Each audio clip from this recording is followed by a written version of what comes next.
Connecticut. Hi, Julie. North Carolina, there, amazing. Welcome, welcome. Cavitha, Indiana, super cool. Welcome, everyone. Sweden, so cool. Omaha, welcome. From Cologne, amazing. Valerie, welcome. Michelle, welcome. Anima, welcome. Gail, welcome. Glad it's water. I can't get it right. Yes, water is a challenging subject, and we're going to be practicing many, many things that are important or that will help you paint. Really, we're going to be talking about a lot of things that will help you paint water in the general sense. But in this particular case, we're practicing moving water. Like it's going to be a close up of ripples of water.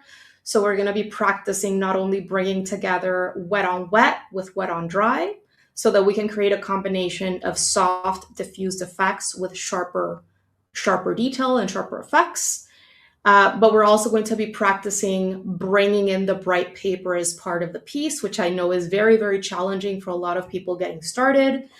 But remember that when we're painting with watercolor, it is important to plan for our highlights so that we can work around them somehow, whether it's through masking fluid, which we're not going to be using today, or whether it's through simply working around them, leaving those areas free of paint, right? It's the bright white paper that stands in place for your highlights, and that also helps you create those lighter value areas, like say over here at the top, that's a very light value, right? So what I did is I left plenty of that paper shining through, and I used my paint in a more watered down state so that the paper can take part of the piece in those lighter value areas. But not only is this important so that you can create that wide value range, right? Because if you want something to look dimensional and realistic, you need those lightest values. You need that wide range of midtones. So highlights, wide range of midtones, and darkest darks, right? You need that for realism and dimension. But also with watercolor, if you don't plan for areas that are going to be lighter, where that bright paper is going to be like essentially part of the piece, then you're not going to arrive at those light glowing results that are so particular to this medium. And so you want that lightness, that glow, right? And so today we're going to be practicing that quite a bit. How do we incorporate that bright paper so that we can have that glowing look at the end?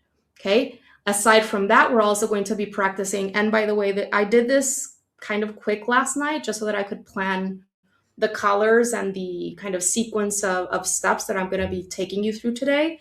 But we're also going to be painting some little reflections down here created by the splashing drops of water and whatnot, okay?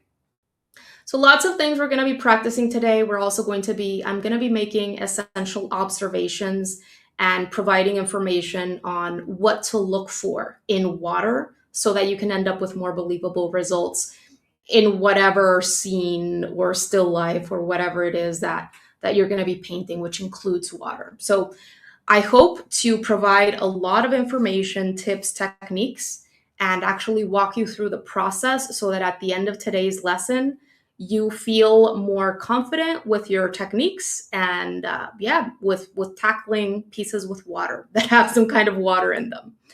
All right.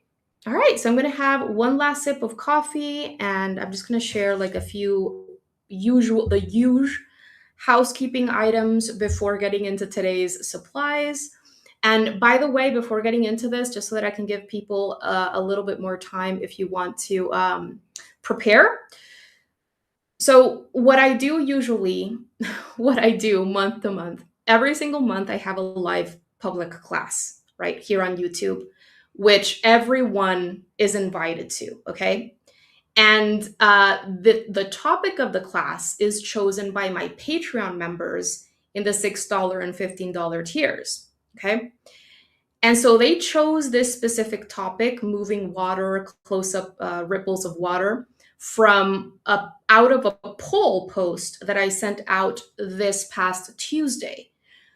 On Patreon, I have monthly challenges where every month there is an overarching topic. This month, we're doing scenes with water. Okay. And I try to make the live class on somehow related to the monthly challenge theme, right? Sometimes I don't, but I try to. And in this specific case, I did do it on the monthly overarching weekly challenge topic, right? And this is the one that won. Uh, yeah, so they chose this one. And oh, okay. So what I was getting at is that yesterday, if you scroll up to the first comments here in the chat, I've included a link to a Patreon post over on my Patreon that is free. You should be able to click it and it'll take you to that free post over on my Patreon where I share a lot of information on today's lesson. And if you scroll down, you're gonna be able to download the 2 downloadables that I prepared for today's lesson. One of which is the reference photo, which I will be popping up the reference photo on screen for everyone to see as we're working, but it's gonna be small. And so I like to make the reference photos available for you so that you can open them large and see them in a larger device or printed, if you want to, while we're working so that you can see everything in full detail. The other thing that I'm making available for you is my outline sketch, okay? Because especially this month's class is on watercolor. Next month's class is going to be on sketching. Then the following month after that is watercolor. The following one is sketching, okay? For everyone that knows me, you already know that I am a huge believer in continuing to develop your sketching or drawing skills alongside your watercolor skills because there are so many art fundamentals like form and perspective and even proportions that we learn through drawing, not necessarily painting, okay? And it's also going to give you the freedom to create wherever you are. If you are out in a coffee shop or at a park somewhere and you want to create a quick line and wash sketch or something like that, by knowing how to draw, you're not going to be stuck. You're not going to have to always depend on tracing or grids or whatnot to draw whatever is in front of you in real life and have some fun with a minimum amount of supplies and not get stuck because you always need an outline or whatever to trace, okay? So please make sure to join us next month if you want to practice your sketching with us. And I have tons of drawing tutorials, both free on YouTube and over on my Patreon, okay? But today, okay, so I hope that all of that made sense. Today, this is going to be a watercolor tutorial. So this is why I made the outline sketch available for you over in this post that I linked to at the top of this chat over on my Patreon. So if you want to grab that outline sketch and go ahead and transfer it using tracing paper or a light board or carbon paper or whatever transferring method you prefer, that is available for you right there, okay? Because I really like explaining things slowly, step by step. And I have already done my initial transferring, and I'm just going to be finishing up my outline sketch here for you or with you on screen, and then we're gonna be moving on to the watercolor. Okay. If I do both, it's gonna be like a 6-hour long class because I really like taking my time, explaining everything slowly, and not only explaining what I'm doing, but also I try to explain the why behind the decisions that I'm making so that you can really, take real knowledge with you. So I hope that makes sense. And so, yeah, I think that's all. Now, the last few things, and let me know if you have any questions. I'd be happy to help you out. If you can't find the link, I can pop it into the chat for you again with the link to the post that I'm talking about. The last few things that I want to always make sure to remember to mention, here it is. Let me send you the link again for everyone who is interested in the reference photo and the outline sketch.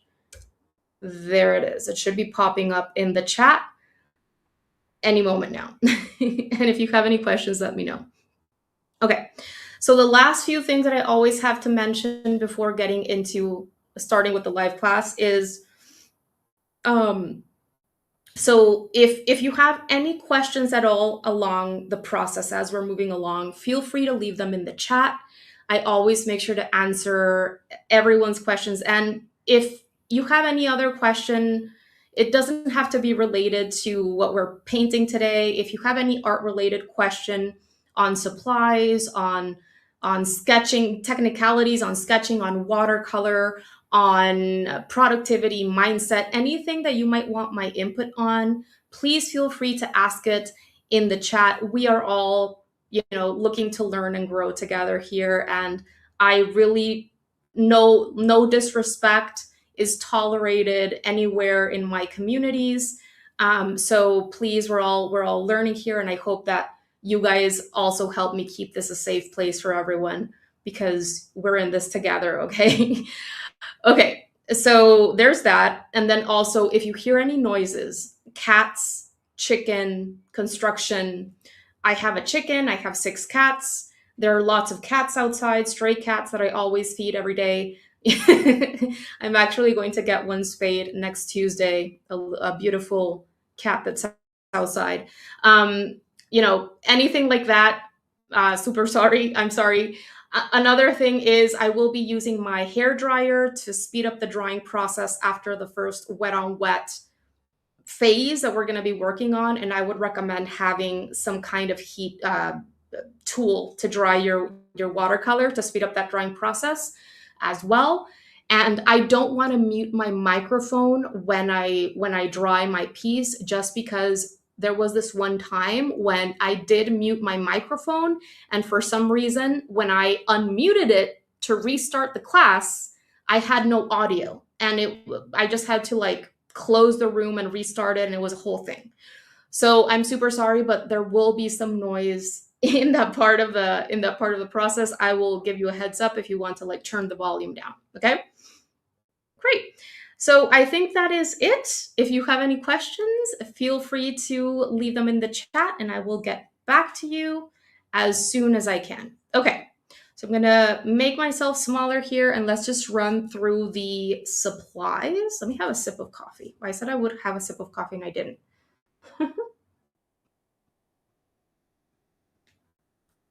Losky from Boston, amazing. Cool. Do I have any comments? Let me see.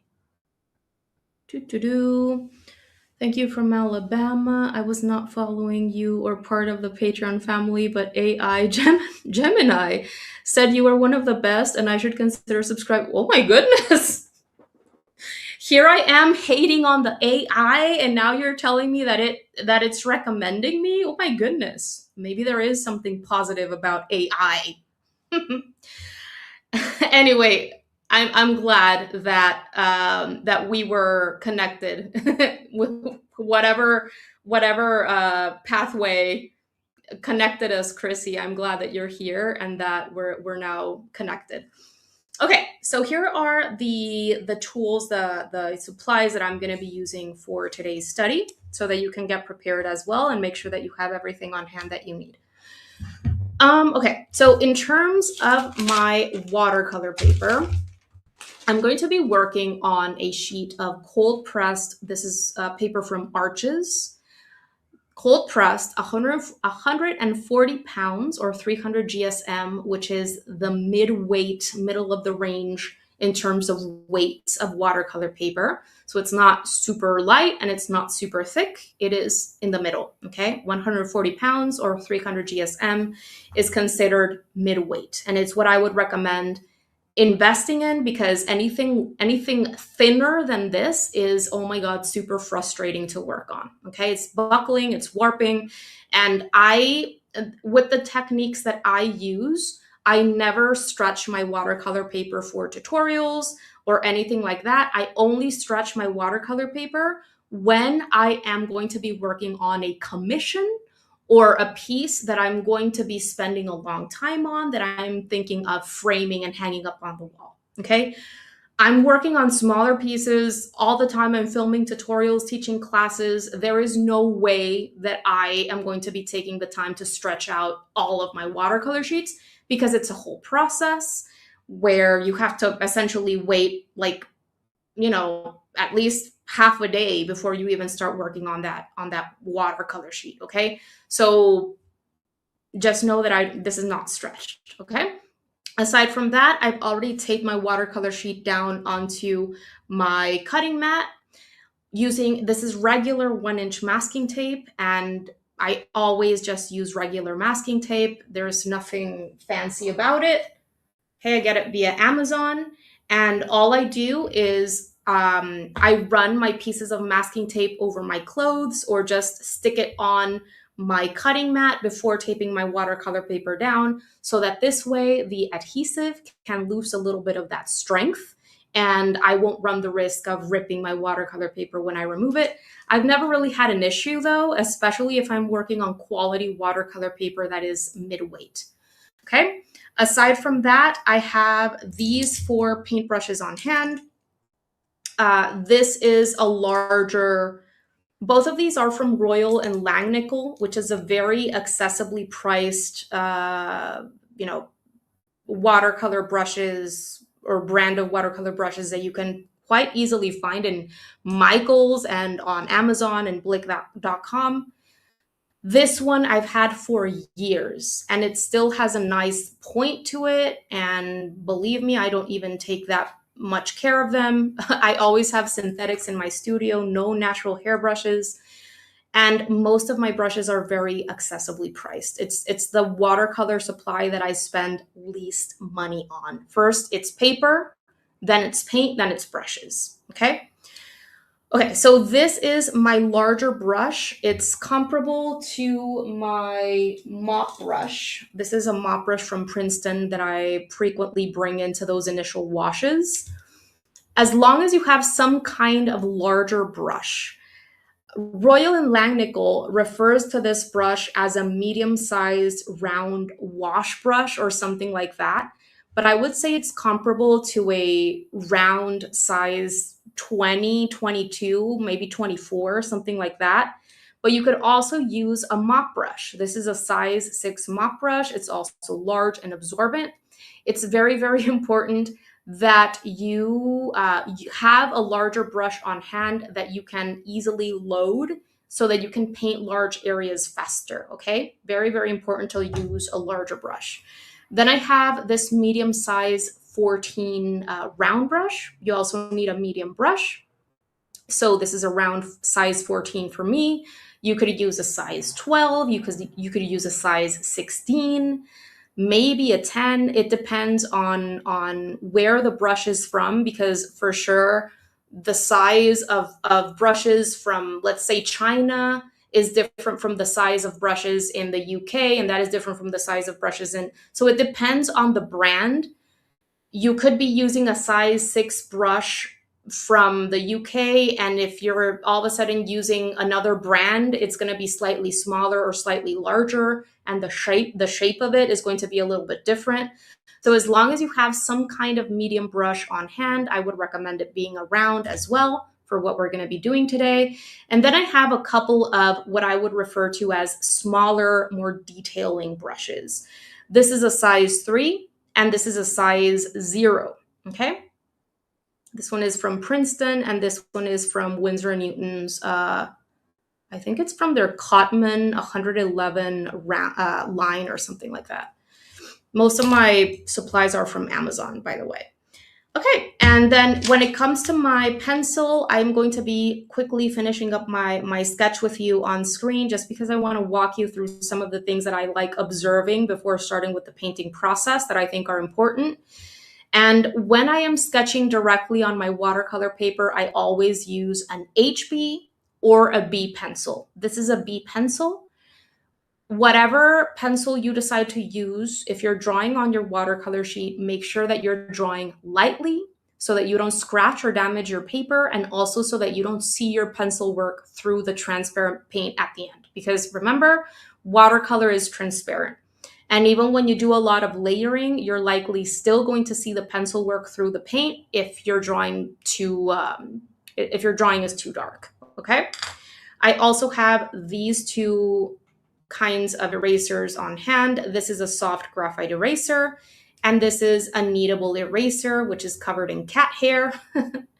But I like having this on hand as well because sometimes when I finish with my sketch, I like tapping my eraser over my sketch to lighten some areas or simply get rid of some graphite that maybe got transferred through my tracing paper. Tracing paper is what I usually use for my transferring. It's just what I'm most comfortable with. I have a light board as well in my studio, but I rarely use it. I like having the tracing sheet kind of left behind so that I can reuse it whenever I want to redo this painting. I have it right here. I can just transfer it again. Okay, cool. And when it comes to my paint, which I want to remind you, you don't need my specific paint colors in the post that I shared with you, the free Patreon post, which you can find in the chat. In that post, I explain or I list the 4 colors that I'm going to be using for this one. And I also provide common substitutes for these colors in case you don't have these specific colors. But even if you don't have those substitutes that I offer in that post, I want to encourage you to just use what you have. And if you still don't, if you haven't spent very long on color theory and color temperature, which I have videos on both on YouTube and on my Patreon, this knowledge on color theory and understanding color relationships and the color wheel is going to be it's imperative that all painters understand that and start there, because if you understand, say, the 3 properties of color: hue, value, and saturation. I have videos on that. If you understand the color wheel, if you understand color temperature, you're going to be able to replace paint colors if you're following a tutorial or a workshop or whatever. If you have that information in your brain, if you understand that, you're going to be able to replace colors easily. And you're not going to get stuck with having with needing to buy that specific paint color or needing someone to tell you what can I use instead of this or whatever. You're going to know. It's just that a lot of beginners don't spend enough time on color theory, which is essential, okay? In art school, I spent an entire semester understanding color theory. Okay, so cool. In terms of my specific colors, this is cerulean blue. And by the way, these are all colors from a brand called St. Petersburg. Before, they used to be called White Knights or St. Petersburg White Knights. It's a Russian paint brand, and they are also very accessibly priced. Some time ago, with the war situation with Russia and Ukraine, I think these watercolor paints stopped being imported into the US. I don't know if they're available again for you guys, but they're a great paint brand, and especially if you're using for accessibly priced watercolors, it's one of those brands that I almost always recommend. Okay, so cerulean blue, which is a lighter, cool blue. Phthalo blue is a cool blue that is a darker and deeper than the cerulean. Then I have quinacridone rose, which is a cool pinkish red. If you don't have quinacridone rose, you could use something like alizarin crimson or carmine, anything like that, which is a cool red. And then finally, this is Payne's Gray. I'm just going to be using these 4 colors. If you don't have Payne's Gray, which is a cooler blue biased gray, you could use neutral tint or any gray that you have available, whether it's Jane's Gray from Daniel Smith, or, if you absolutely don't have anything like that, you could definitely use just like a ivory black or something. I try to avoid using ready-made blacks like ivory black, Mars black, things like that, because they tend to be very, very flat and neutral and dull. But if that's the only thing you have, go for it, okay? Grab yourself that black. Okay, and then it's very important that you have a mixing palette. I'm going to be using this, which has those kind of sloped wells, these sloped wells are very helpful for water control, because whenever you want to paint a lighter wash or you need to go in with just a little bit of pigment, of color, you take your paint from over here, from the shallow part of the well, and then when you really need to load up your brush for larger washes, you can take your paint from over here, from the deeper part of the well, which is holding more of that paint and water, okay? So if you don't have one of these and you feel that might be helpful for your water control, especially if you're just getting started, would highly recommend getting yourself one of these. I'm sure you can find one easily on Amazon. Okay, and of course I have my container of water. You're free to have 2 or even 3 containers of water on hand. I have my Blue Scott absorbent towels. These I can buy, or you can find in AutoZone, Pep Boys, also through Amazon. I really enjoy these towels because whenever I want to go in and do some lifting, I just kind of wrap my towel around my fingers and go in with greater control to lift my paint. And then I'm not left with any texture, which sometimes towels that are more textured and thicker, it's hard to control. And because they're very textured, they leave texture in your painting. So I don't like that. All right, I think that's it. I have just a couple of scrap pieces of watercolor paper on hand, which is also important. And when you're testing, for testing color mixtures and whatnot, I always have some on hand when I'm painting with watercolor.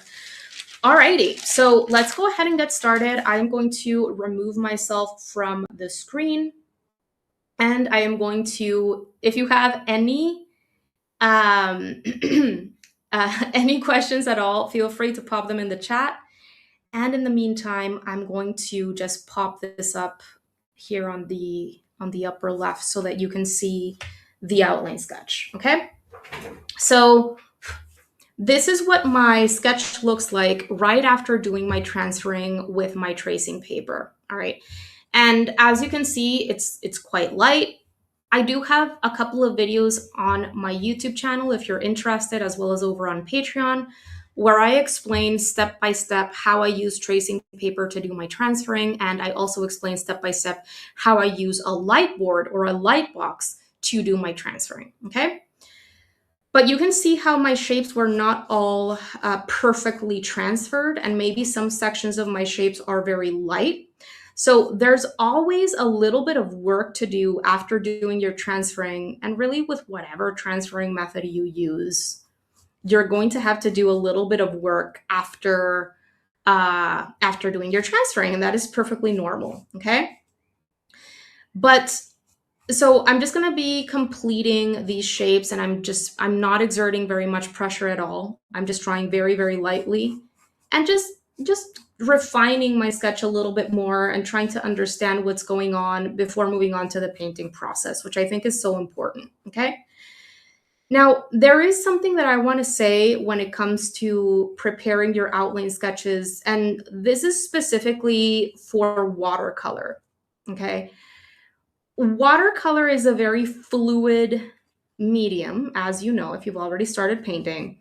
There's only so much that you can control, all right? And that is a beautiful thing. That is one of the things that makes watercolor different from other painting mediums. And just because you have an outline sketch, and especially when you're painting something organic like water or a sky or a tree or rocks or something like that, your outline sketch is just meant to be a guide, okay? I'm not going to be filling in these shapes super perfectly like I would a paint by numbers, that kind of thing. I'm just going to be using these shapes as a guide as I am doing my brushstrokes and developing my darks, my midtones, and my lights. But I'm not going to be trying to control watercolor every step of the way. Perhaps once I start getting into the smaller details and the later stages of the painting process, then yes, sure, I'm going to go in with my smaller brushes and a little bit more control. But I would say in, 3/4 of the process with watercolor, a lot of it is going to happen, you're not really planning your shapes to the T, okay? Is what I mean. And don't expect yourself to fill in these shapes as if it were a coloring book page or a paint by number situation or something like that, because you're going to end up with overworked results or simply results that don't have that light to them that I was explaining before.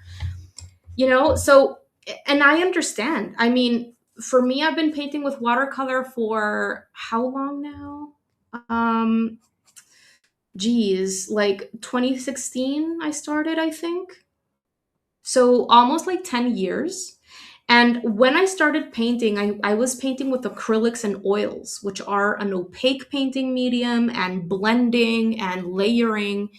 It's all part of the process. But with watercolor, the fewer the layers and the less blending that you do, the fresher the results and the less overworked your results are going to be. So I know that it is hard. And if you're coming from that kind of mindset where you're expecting yourself to go in with 10 or more layers and you're expecting yourself to do a lot of blending and stuff like that, try to change your mindset and understand that watercolor is very, very different from those painting mediums. And oftentimes, the less you do, or with the less work, the less perfecting you try to do, the less fiddling you try to do, the better. Okay. I'm definitely missing the little reflection shapes down here, and I'm going to add those in.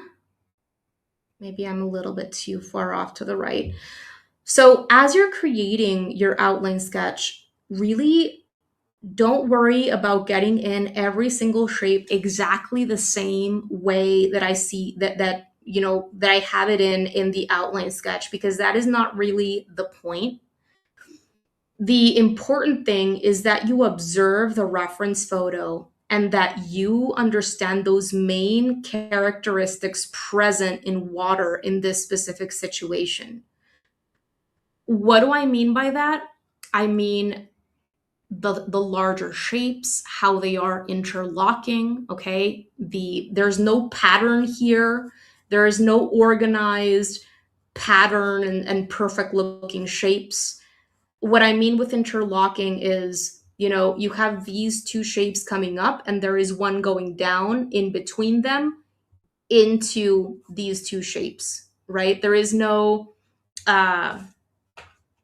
situation where you have, you know, very organized shapes, kind of this thing going on, because that's not going to look very natural. Interlocking is when you have a smaller shape here going in and in between, and then one is larger, one is going to be smaller, and then the shape slightly change. Notice notice all of that irregularity in the photo. Notice how the circles, or it's not really a spiral, but the shapes go from small to large, kind of like a concentric circle, but with a very, very irregular set of concentric circles, right? Notice what is happening in the reflections and how they are not perfectly aligned, right? And get that irregularity into your sketch, right? Forget about patterns, and get those main characteristics in without trying to copy everything down to the T. Okay, yes, it is important to observe that reference photo to get an understanding of what you're going to be painting in all this, and to see those nuances, what's going on with the shapes, what's going on with the reflections. See what I did there? These shapes are very different from the shapes that I have in my original outline sketch. It's fine, okay? It's fine. As long as you're paying attention to those main characteristics, you're going to arrive at believable results. So it's not really, you don't have to copy the reference photo exactly as is, or the outline sketch, especially again, if you're doing or you're painting an organic subject. Okay. If you're painting a face, if you're painting something mechanical, man-made, that is a little bit different, because there is a lot of precision there with geometric shapes or with very precise proportions that you're really having to pay attention to. But with something organic, the beauty of drawing or painting something organic is that there is a lot of space for interpretation and looseness. And yeah, okay? So as long as you pay attention to those main things. How are you doing with your outline drawing? Let me know if you have any struggles, any questions. And I think that's the only thing that I was missing, the reflections. So you can see how the main structure or form, if you will, right here in the middle is very similar to that in my outline sketch and also in the reference photo. I will be switching my outline sketch to the reference in just a bit. But you can see how this central section is very, very close to that. I also have this little guy right here. You can also see how I have little highlight shapes in these structures, which are going to be important that we develop, right? But this is very similar to that. I tried to get this as similar as possible, but everything else is quite different, okay? Let's see. Vermont. Hi, Catherine. Welcome. Welcome, welcome.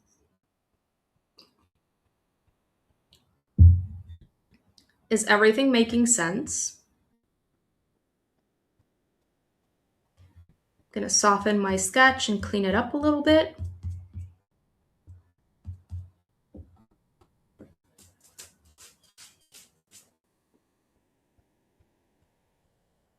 And I'm going to open up my reference photo larger so that I can have it large as well. Do. Here it is. Open. There we go. Just checking to see if I'm missing any important highlights or anything like that.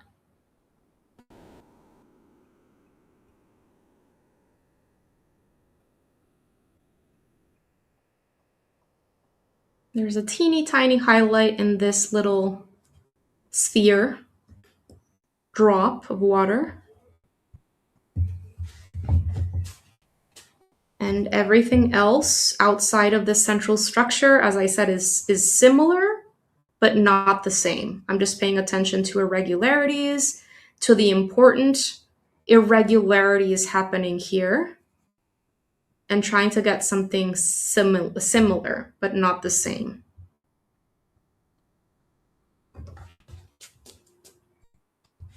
And remember that the highlights are spots where we're going to try our best to leave that bright paper unpainted. And your highlights can change too, by the way. There are times where I leave more highlights than what I see in the photo, or I change the shape a little bit. As long as I'm thinking of the three-dimensional structure of what I am painting, usually I'm able to arrive at believable results. There's a white light, or not a white, a light shape around the central structure. Just trying to improve that shape a little bit.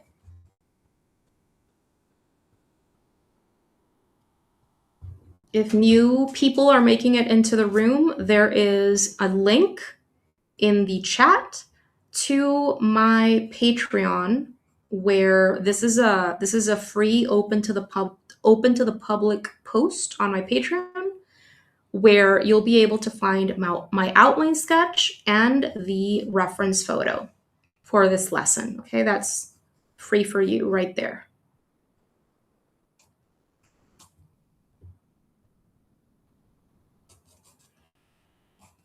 I don't even have every single shape that I see in the photo in my outline sketch because it's really not necessary. Okay, so I think I'm all done with my sketch. I have my main highlights pointed out for me, especially in this drop of water right here, in this little teeny tiny one, and this upper part of this water form right in the center. Those main highlights are there. And if you observe the reference photo, you can also start understanding what are going to be the lightest, larger, or the larger, lightest areas, and what is darker, right?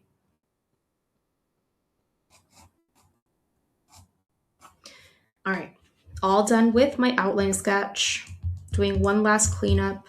I'm going to check to see if I have any last questions before getting into the painting process. Let's see. Michelle, I think it's hard to keep track of which spaces are highlights and which are darker shapes. Easy to get lost in the ripple pattern. Yep, totally understand that, Michelle. And as we move through this process, you'll kind of see how I like moving through this. I don't really concern myself with that too much. I get a general understanding of it, and then I allow the paint to do the talking for me by using curved brushstrokes and paying attention to the value of my paint as I am working. But we'll move through this, and I hope that as we work on this, it'll become a little bit more clear how you don't have to necessarily be as precise as you might initially think that you have to be. Okay? Would you suggest masking fluid for the highlights or lifting is best method? Okay, Losky. So sometimes, in some cases, I do use masking fluid. Masking fluid is an awesome tool when you're painting subject matter where highlights are very small or very complex, like, for example, cars, metallic objects, things like that. For this one, I'm not going to be using it, and I'm just going to be working around the. So first, when we do our wet on wet, we're going to be pre-wetting everything except for the central structure. We're going to be pre-wetting everything. And then we're gonna develop our blue values. We're gonna start developing them in the entire thing at once, except for the central thing, which is going to be dry. Okay, so we're gonna be developing our values in the entire piece, except for the central area, which is going to be dry. And as we develop those initial values in the background, if you will, you're going to notice, or I'm going to explain how I leave plenty of paper shining through, especially in this upper portion and in other areas down here. But all of this is going to be dry, so we're going to be working around that. And this entire section, the central structure, if you will, we're going to be working in wet on dry. And when we're working wet on dry, we have a lot more control, and we can just work around the little highlights and just be careful not to fill those in with paint. Does that make sense? And we are going to be doing a little bit of lifting, I'm sure, along the way, but it's not necessarily, I'm going to be doing it as we go if needed. Does that make sense? As needed, I should say. I'm going to be doing lifting as needed. Can you repeat the brushes you're using? Yes, of course. So the brushes that I'm using are this larger round brush, which is very similar in size to this large size 6 mop brush. So if you have a mop brush, you can just go with that. Mop brushes are very absorbent, and that's going to help you paint large areas faster and do your pre-wetting very well. But this is also comparable to a size 18 or 20 or 22 round brush. Okay, Royal and Langnickel calls this brush a round wash brush, and it's simply a medium, okay, in this line. So, brands really vary how their brush sizes, their shapes, they kind of vary, even if like a round brush from Winsor & Newton is very different from a round brush from Royal and Langnickel or Princeton or, whatever it is. And so anything similar will do, but you definitely need a large brush, some kind of round shape, large brush. Okay, so you're also going to need some kind of medium-sized brush. These are all rounds, okay? This is a size 14 round brush, and it's also from Royal and Langnickel. Something like a size 12 or maybe even a size 16 will also do just fine.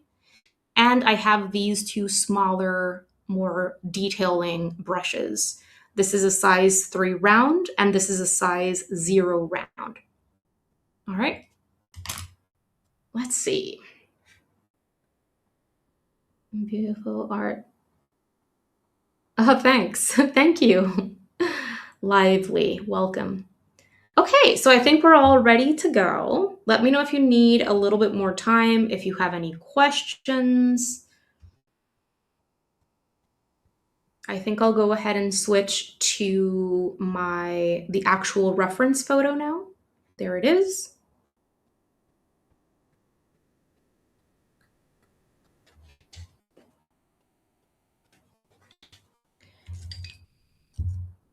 And I'm going to be preparing my paint colors with my size 14 because it's what's most comfortable for me. I wouldn't recommend using neither your larger brush or your smaller brush to create to prepare your color mixtures. I would definitely recommend using a medium-sized brush because using a larger brush to create your color mixtures is going to be very hard because you're constantly bringing a lot of water from your container into your mixture, and your mixture is going to be very, very watery.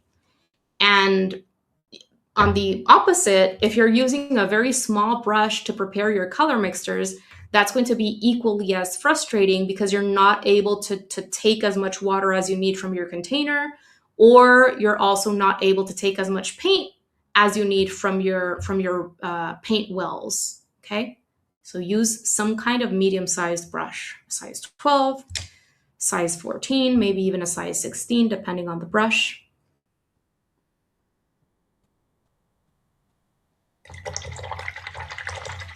Prepare your paintbrush always before getting started with the actual, before trying to grab any paint. Always prepare your brushes by swiveling them in your container of water and pre-moistening those bristles, okay? All right, so I seem to have no questions. So as I said, all we're using today is a lighter blue. This is cerulean blue. A darker blue, this is phthalo blue. A cool red or pinkish color, this is quinacridone rose. And some kind of gray, this is Payne's gray. So I'm going to walk you through the color mixtures and explain why I am creating these, okay? This is cerulean blue, and my first little puddle that I'm going to be preparing is plain cerulean blue, okay? Just going to swivel my brush in here, take some paint, bring it out into my well. And I'm going to try to prepare these paint puddles in a coffee consistency. So somewhere around 50% paint, 50% water is what I want in my puddles.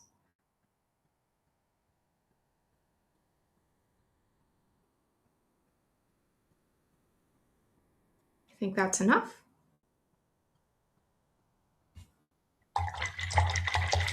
Rinsing out my brush. And now I'm going to prepare a second puddle. And this is going to be phthalo blue, or maybe you're using Prussian blue or something like that. Windsor blue even. Taking some of this phthalo blue, adding it into this well on my mixing palette, rinsing out my brush, and taking a little bit of cerulean. Why am I mixing these two blues together? Because when I work with watercolor, I work from lights to darks, and I try to make my way gradually into the darkest darks, okay? This doesn't mean that it's a very perfect process where it's a linear thing and you never go back to working on lights and midtones after working on your darks. You know, things happen sometimes and you have to go back to work on your midtones. But in the general sense, that is that sequence that I'm following. So I want to make sure that I prepare myself with colors and values, right? Value is the lightness to darkness of a color.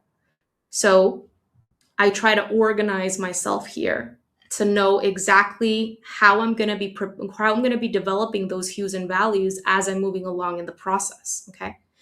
So the jump between cerulean and Prussian blue or phthalo blue, sorry, is a lot. You know, this is a very light blue. This is a very dark blue. So by creating a midtone where I'm mixing both together, the jump is not going to be as stark from one to the next. Does that make sense? Cool. I'm gonna clean this out really quick because yesterday when I was working on my little quick exploration so that I could have a sequence to walk you through today, I started adding Payne's Gray into this well, and I don't want this one to have Payne's Gray yet. This next little puddle is going to be plain phthalo blue, just phthalo blue, okay? I'm gonna add phthalo blue right here, and this is not going to have any cerulean in it, whereas this one does, right? So we're going from lightest, middle, to darkest, right? And if you develop this little puddle, you create this little puddle, and you think there's not enough of a difference between the middle one and the darkest one, then simply add more cerulean into the middle one. And you can even test out these blues on a scrap piece of watercolor paper to ensure that you understand or that you have created the lightest, rinse it out,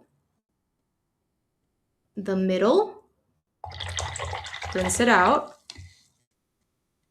Every single time I go into my container, I dab the tip of my brush on my absorbent towel, by the way. If I don't want to bring extra water into my puddles, I always do that. And darkest. Okay, so you have that sequence, that transition. And if you don't see enough of a difference between these two or these two, simply change the amounts, add your darker blue or add your lighter blue until you have a difference between the three. I think that is a substantial difference between the three. So now I am ready and equipped to create that initial range of blue values. Because remember how what I said in the beginning, you need a range of values. You need your lights, you need your midtones, and you need your darkest darks. So whenever you're going to start a new painting, whatever it is that you're going to be painting, whether it's a face, a landscape, a still life, always plan your colors with that in mind. How are you going to develop not only your colors, your hues, but also the range of values needed in each area for believable results? If you're painting a tree and you're choosing your browns for the tree trunk, then ask yourself, how can I create the lighter brown areas? How can I create the mid-tone areas? And how can I create those darkest areas in the tree trunk? Maybe you're bringing in burnt umber and you're adding a little bit of Payne's Gray into the burnt umber for those deepest, darkest areas. Maybe you're adding a little bit of raw sienna or yellow ochre into the burnt umber for those lightest areas. But you need to plan that out, especially when working with watercolor, because we can't correct. It's not as easy as when we're working with acrylics or oils where we can just scrape paint off the surface of the canvas or simply paint over that. Because first, we're working on paper, which is a lot more fragile than canvas or wood or whatever. And second, watercolor is transparent. So, yes, absolutely, you can, there are ways to make little mistakes less noticeable, but big mistakes, really, you can't really fix them. You're better off starting again, okay? So going in with a strategy is important. All right, so the next puddle is going to be a combination of your darker blue, which for me is phthalo blue, and your pinkish or cool red, which for me is quinacridone rose. We want a bit of a purple, and guys, I know that you can't really see purple in the reference photo, but I just want to show you how I would bring in a little bit of color variation, not only variation in value, but variation in color, so that that's a little bit too blue still. So I'm going to add more red into the blue. That's better. Why? Why do I bring in this extra color? Because I want a little bit of variation in hue in the piece because it's going to make things look a little bit more believable. I think this photo has been edited, and with water, there is usually reflection. Water is very reflective. And so um, usually you're going to see some colors in the environment around the water reflected on the surface of the water, whether it's green created by the trees alongside the water edge, whether it's gray from the buildings that are alongside the water edge, whatever is around the water is going to have an impact on the colors that we see, even the colors in the sky. Okay. So I wanted to bring in that purple just so that we can pop it in here and there if you want to. It's optional, but it's just one of the ways that I'm bringing in my artistic license and interpreting the piece in just to make it a little bit more lively and colorful. And again, so that we can kind of get that practice in for adding a color that is not necessarily a maybe even you see plants under the water being reflected or through the water, which is transparent, right? Just so that we can get a little bit of practice bringing in an extra color.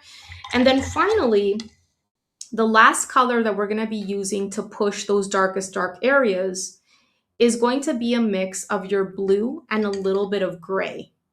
Okay.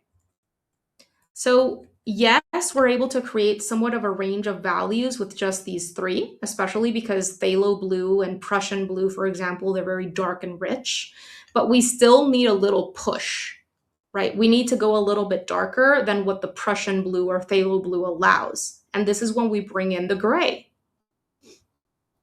And so I'm going to add a little bit of gray. And now we have almost like an indigo looking color, which is going to be perfect so that we can really push those darkest areas, okay? And you need to test this out, like add a little bit of your gray or black and make sure that it does look like a blue before looking like you want it to look more like a blue or a very, very dark grayish blue than a black, okay? Especially with watercolor, if you go in with a very dark grayish black looking color, the results are going to be very stark, okay? So test it out. Would highly, highly recommend testing it.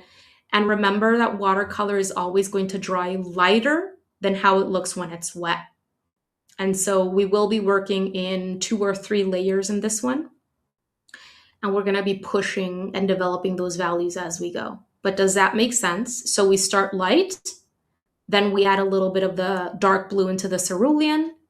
Then, you add more of the darker blue until you're just using the darker blue on its own. And then finally, once we have those values, we start incorporating a little bit of that gray to really push the darkest darks. The wild card color that I am bringing in, I'm going to be adding in that last part of the first part, in the last part or portion of the first phase where we're working wet into wet, just for a little bit of color variation. Let me know if you have any questions because we're about to get started. And I would recommend, guys, this is very important, especially because it's the summer. It's very, very warm. So I would recommend turning off any fans, maybe even if you have a lot of wind coming in through a window, even if you're like right below some kind of air conditioning unit, something like that, all of those things are going to speed up your drawing process, okay? And we're starting by painting the large area first. And so whenever I'm going to be painting large areas, I always turn off my fan and I make sure that I'm aware of, if there is a lot of wind coming in through a window or something like that, that is going to affect my drawing process. It's going to make things dry faster, okay? So just be aware of those things. I'm going to change my water because it's very blue and we're going to be doing some pre-wetting and I want to make sure that I do pre-wetting with clean water. So I'll be right back.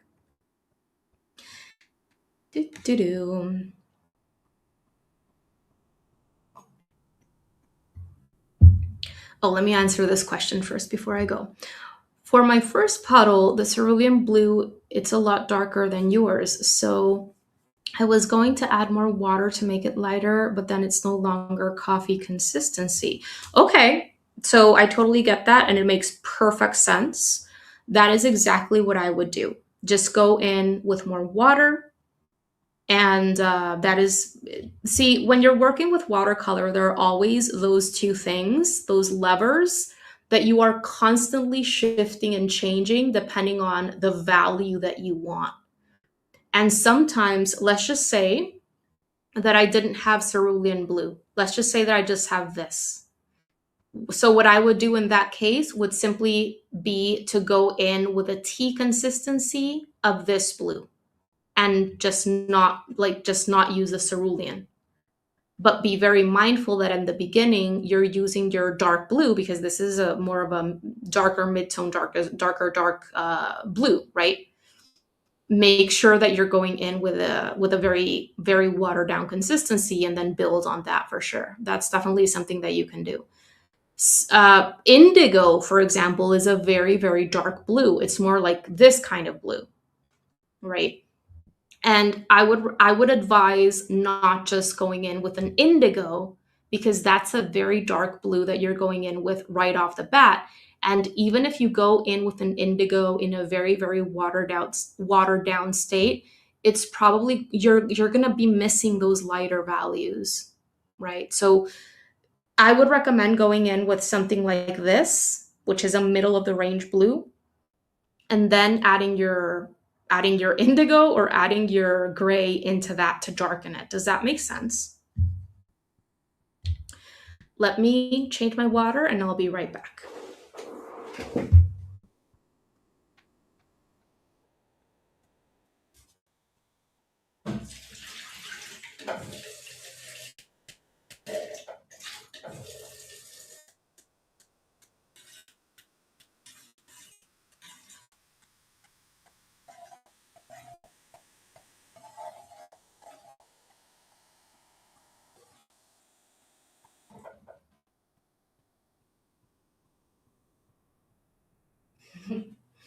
Beautiful kitty.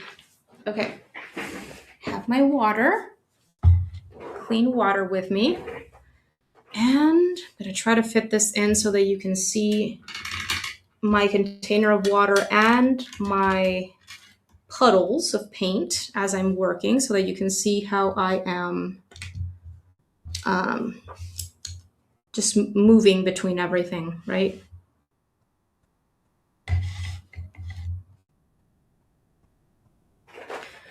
Okay.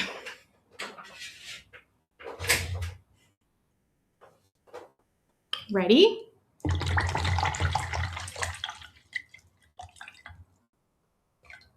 I have my larger round brush, and I'm going to start pre-wetting everything except for the central structure. Okay? So what I mean by central structure is all of the base down here.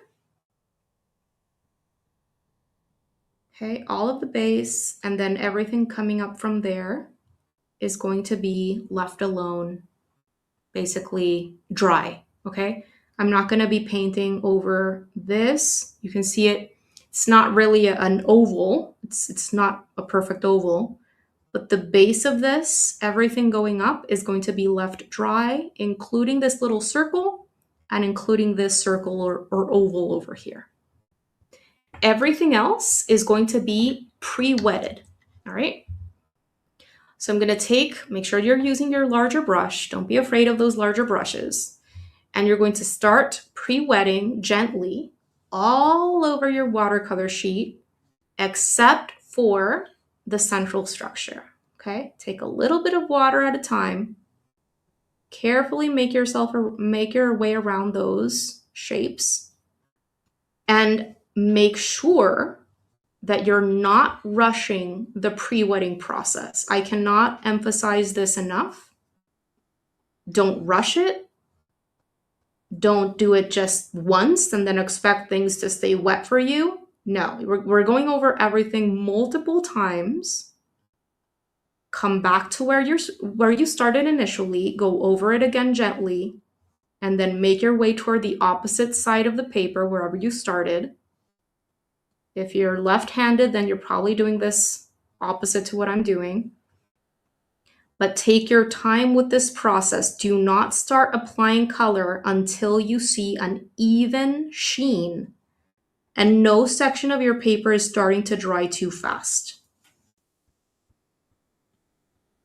I live in a very warm, very dry environment, kind of a desert area. And whenever I'm doing my larger washes, gosh, I'm always sweating so much because I turn off my fan. I don't have any air conditioning on. I live in an area where we go up to like 37. No, hold on. The highest we've reached is like 45 degrees Celsius. And in the summer, we go from 37 to 40, 42, something like that. So it's very, very warm here. And people ask me, how do you paint in watercolor in those conditions? And I always tell them it's all in the pre-wetting and in making sure that you are not working next to a fan or anything like that, and that's very helpful as well. Okay, so I'm still pre-wetting. I've made my way around that central structure, and I'm just going over everything with sometimes with vertical strokes, other times horizontal strokes, and do it gently because you don't want to damage the sizing of your paper either. I do have a video where I explain about paper sizing. It's very important that you understand what it is. If you're into watercolor, it's on my YouTube channel and over on Patreon. Okay, I think that's enough. I'm going to lift this up to the camera so that you can see how it looks like an even glistening and how the central part is left dry. Hold on, let me see if I can lift this up and you can see this. See that? See how the central structure is dry and those little ovals or circles at the top, the little drop is dry. And everything else has an even sheen to it. Everything else. Okay, that's what you need. No section of my paper is drying. Everything is even. And while I've been talking and showing this to you, like, I don't know how many seconds have passed, 20, 30 seconds, and no section is starting to dry because I effectively pre-wetted my paper. That's what you want. You don't want any puddles anywhere because that's also going to lead to splotchiness. You can remove any excess beadage along the masking tape. We're about to begin applying that first color. We're still going to continue using, my larger brush. Okay. All right. Possibly you kindly provide the paper sizing. Yes, I'll provide it. Not right now, not right now because things are going to start drying on me, but I'd be happy to send you the link via email if you'd like. You can email me at hello@ericalancaster.com and I'd be super happy to send you that link. Okay, so let's start. We are going to begin with that lightest color, still using your larger brush, the plain cerulean blue. This is what I would consider to be like a coffee consistency, okay? So I'm going to start at the top and I'm going to start applying this color using strokes that help me, strokes that are being informed by the shapes that I have sketched in, which are curved, right? And the point here is not to just cover up the entirety of the paper. We're not painting the wall of a house here where everything has to be uniform, right? I am leaving sections of paper shining through unpainted, as you can see. And I'm not obsessing about getting those highlight sections exactly where I see them in the reference photo, but instead, yes, I'm observing the reference photo, but I'm just using that as kind of loose inspiration, especially in this beginning wash, where I want the paint to do the talking for me, and I want the painting or this layer that I'm creating initially to take shape on its own. Okay? I want those shapes to, sorry about the cat hair. If you see any cat's hair there, I have 6 cats. So it's kind of impossible for me not to have a to be free of cat hair at any time.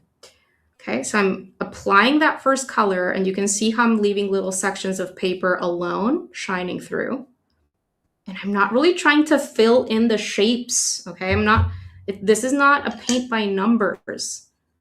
I'm just using those shapes as loose guides, okay? Now I'm going in with my second color, which is that mix of phthalo and cerulean.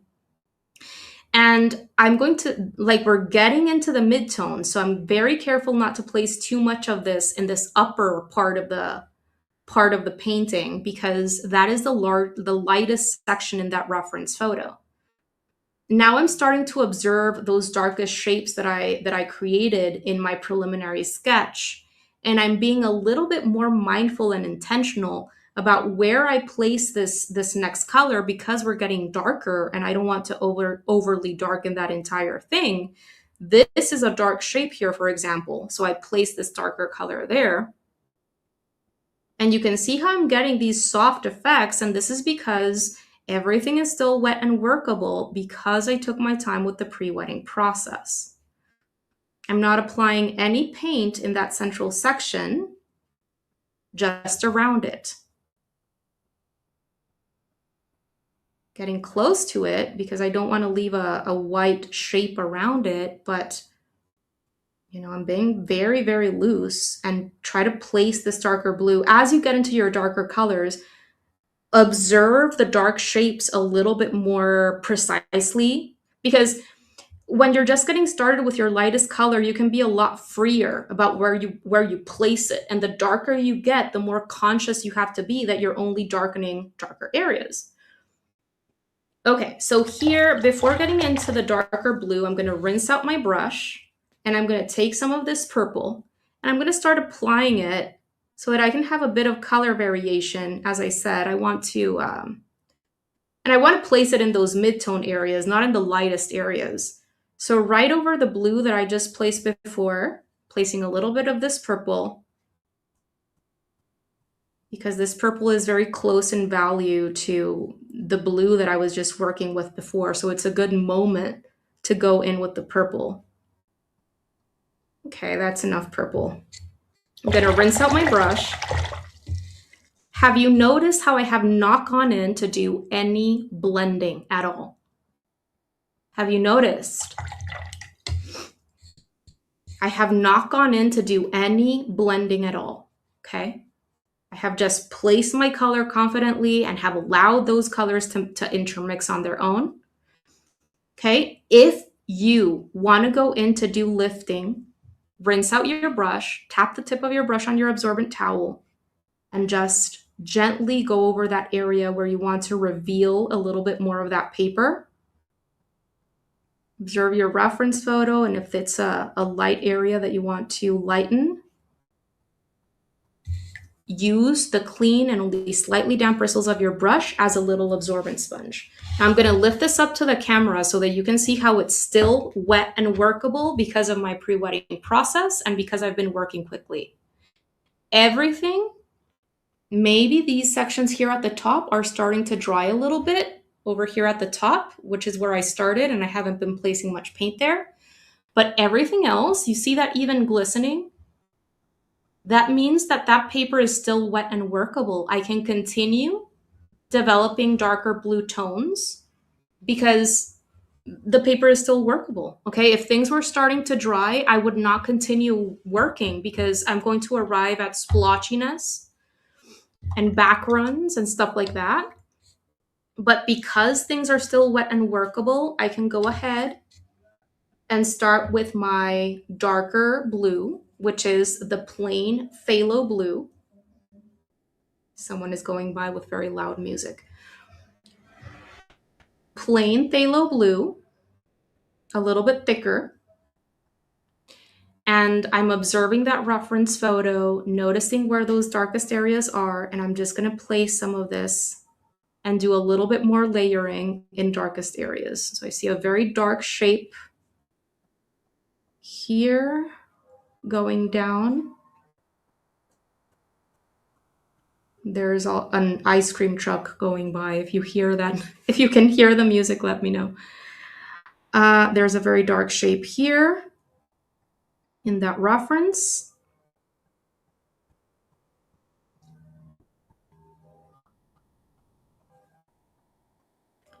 Which goes down kind of like that. And then maybe I can do a little bit more over here. And this section here is pretty dark as well.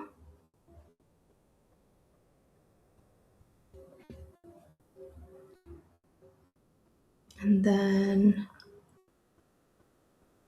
okay, that's about it. I don't want to do anything else for my first wash because if I do, I'm not going to be left with those lighter areas. The darker blue is going to start overpowering everything and covering up the entire piece. So I know when to stop with that largest or that first wash when I have developed a nice range of values. I know where the lightest areas are going to be. I have plenty of white over here at the top. I have several light areas where the paper is left alone shining through. And I have a nice range of values developed already. So I don't have to keep going. I remove that paint from my paintbrush bristles. I remove that excess water. And now I'm just going to go in and use my clean and only slightly damp bristles of my brush as a little absorbent sponge to lift up paint from lighter areas.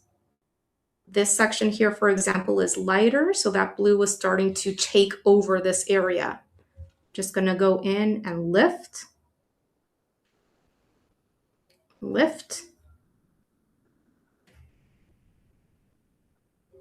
And wherever I have too much of a spidery, maybe cauliflower effect here and there, maybe I go in and gently just smooth that out.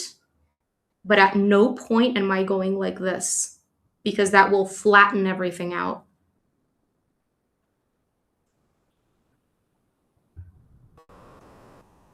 Let's see.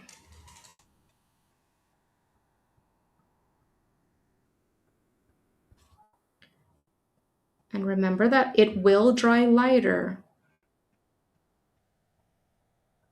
Okay, things are starting to dry on me. I really shouldn't touch anything else. Okay, so I'm going to allow this to dry or speed up the drying process by using my hair dryer so that we can move on to the next part of the process more quickly. And by the way, because we have been painting quickly, oftentimes you're left with a little bit of a jagged, imperfect edge around the shapes that you have left dry. So if you want to switch to a smaller brush and clean up those edges a little bit, you can go in and do that. Just be very, very careful if the paint is still wet because you don't want to create a back run. If the paint is still wet and you kind of want to leave the cleanup for later, that can also be done. I'm doing a little bit of lifting with my small brush here. This area is lighter right around the central structure, so I'm lifting some paint from that area.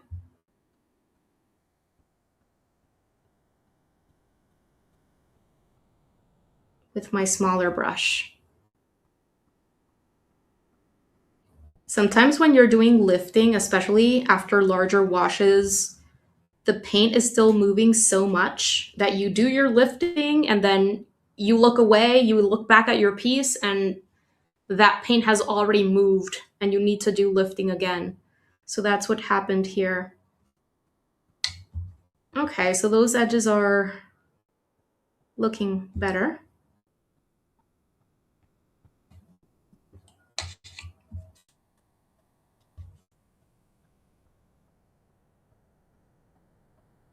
Tiny bit of lifting here.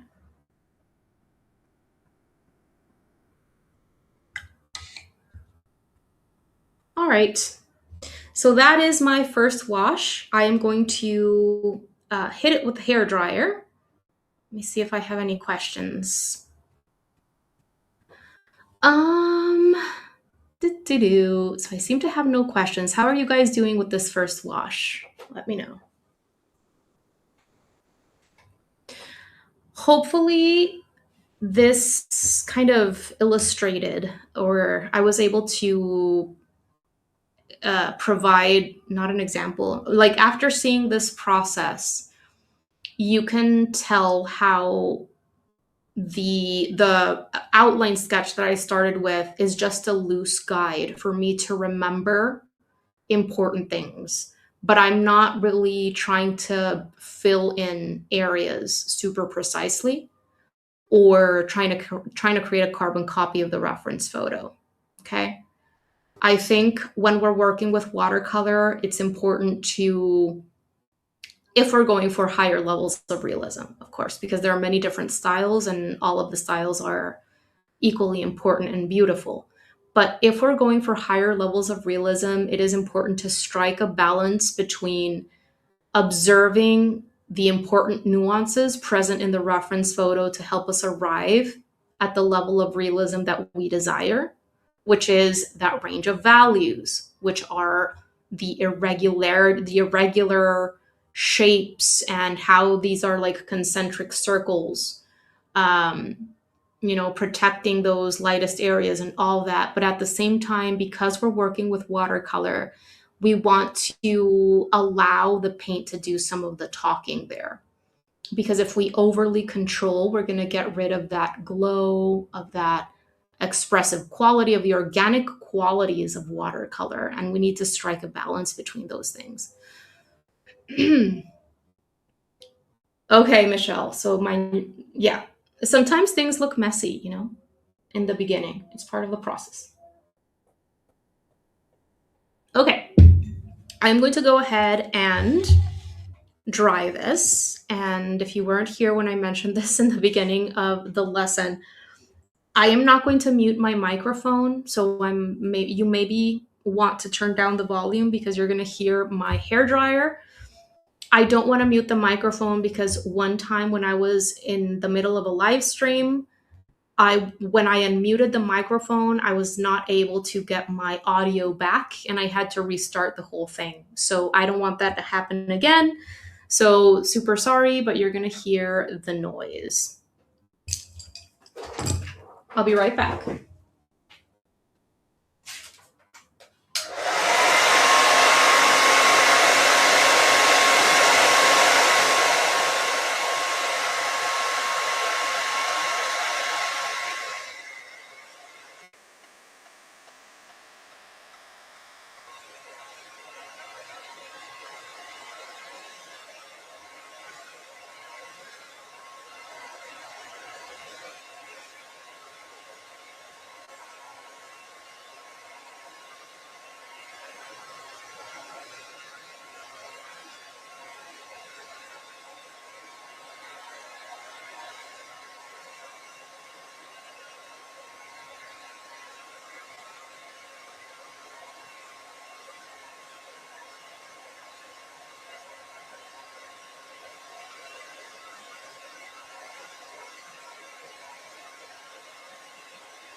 Okay. So things are, actually it's still a little bit damp. I need it to be completely dry or I risk ruining the first layer. I'm gonna give it maybe another minute of drying because it's still not completely dry. Be right back.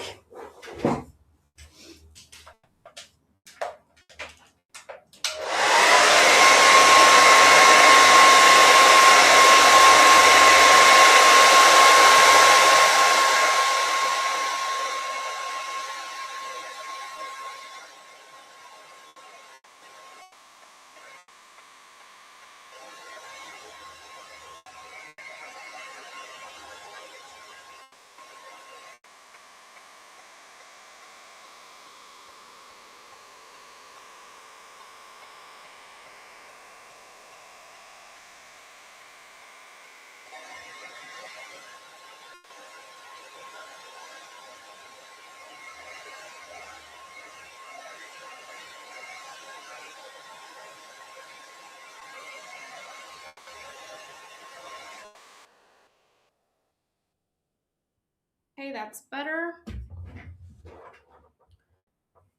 All right, so now we're gonna move on to layer number 2, which is going to be wet on dry. The previous layer, what we just did was wet into wet, right? Because we pre-wetted and then we applied our paint on wet paper. Now we're gonna be working wet on dry. And in this layer, we're really only going to be applying paint in darker midtone and darkest dark areas that we see in the photo. We're not really going to be applying any more paint in lighter areas because if we do, we're going to be covering up those lighter values and we're going to take away from that sense of dimension and glow that we want to achieve. Let's see. Laura Lowski. I have a hard time understanding when to stop the spidering and also remind how to avoid cauliflowering. When to stop the spidering. So I had some spidering, and I think did you see how I had some spidering that I then went in to soften with a clean and slightly damp brush? So the spidering is not something that you're going to be able to get rid of. Okay, it's just if you don't want the spidering. Well, I think spidering and cauliflowering are different things. Okay, in my mind, they are. What happened to me is what I think you refer to as spidering. Cauliflowers are more like backgrounds. See, for example, this here would be a bit of spidering, wouldn't you say? To me, I just left that there because to me it looks very nice. It's a gradual transition, it doesn't look stark. It's one of those things that just happened when I was painting and I just left it. Okay. There's a bit of spidering over here. So I did kind of soften some of that spidering, but in other sections I just left it. So if that's what you're referring to as spidering, that is a normal part of the process. And really it's one of those things that, in my opinion, you shouldn't see as a mistake. Cauliflowers and backgrounds are a little bit different because those things happen when the paint is starting to settle into the paper and you go in with too much water in your brush. And so what happens is that you go in with too much water and the water kind of travels down the bristles of your brush, pushes out that paint that is settling on your paper, and you're left with this white splotch. And that is what I see as a cauliflower or a background. That would be considered more of a mistake or something that you don't want to happen. However, I do want to say that there are watercolor artists that use backgrounds intentionally and say they strategically use a technique that creates those cauliflowers for faraway trees and textures and things like that. So Even though there are some artists that say you should never create cauliflowers, there are others that actually use it as part of their process for certain effects that they want, you know? So there's that. So cauliflowers, I fortunately did not have happen, though they still happen to me to the day. You now know why they happen, and it's just a matter of developing greater water control and being just a little bit more mindful. We always have to be mindful of how much water we have in three areas or three things when working with watercolor because it'll have an impact on what happens. Number one, the amount of water that is already on your paper. Number two, the amount of water in your paint mixture. And number three, the amount of water in your brush. Okay? And the more you paint, the more you're in control of these things, without thinking about it. You gain control over these things. You kind of get a sense for how much water you have in your brush, how much water your mixture should have on your palette, and you're better able to tell if the level of wetness or dryness of your paper is what you need it to be for the effects that you're after. And in the beginning, when you're first starting to learn, things are not as intuitive because you have to work through the process a lot until it becomes more natural and you're able to better see these things. Okay. But it's just, I hope that answered your question, Lowski. Okay. So hard to trust the process and let go of perfectionism. I understand, Yukon, Julie. I totally get that. I was explaining before how when I first started painting, I was painting with acrylics and oils, and layering and blending and all this is part of the process. Whereas with watercolor, you need to learn to stop yourself.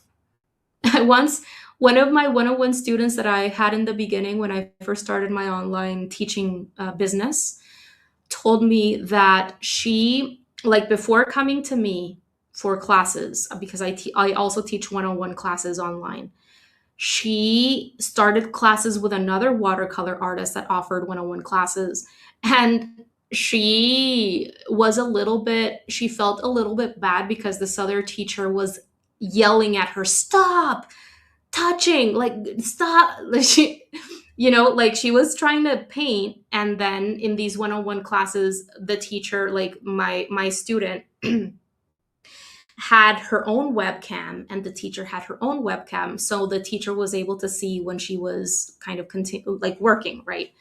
And so she was being yelled at every time that she went in to try to fiddle with the paint, to try to perfect something or a little effect that she didn't like. The teacher immediately said, stop touching, like.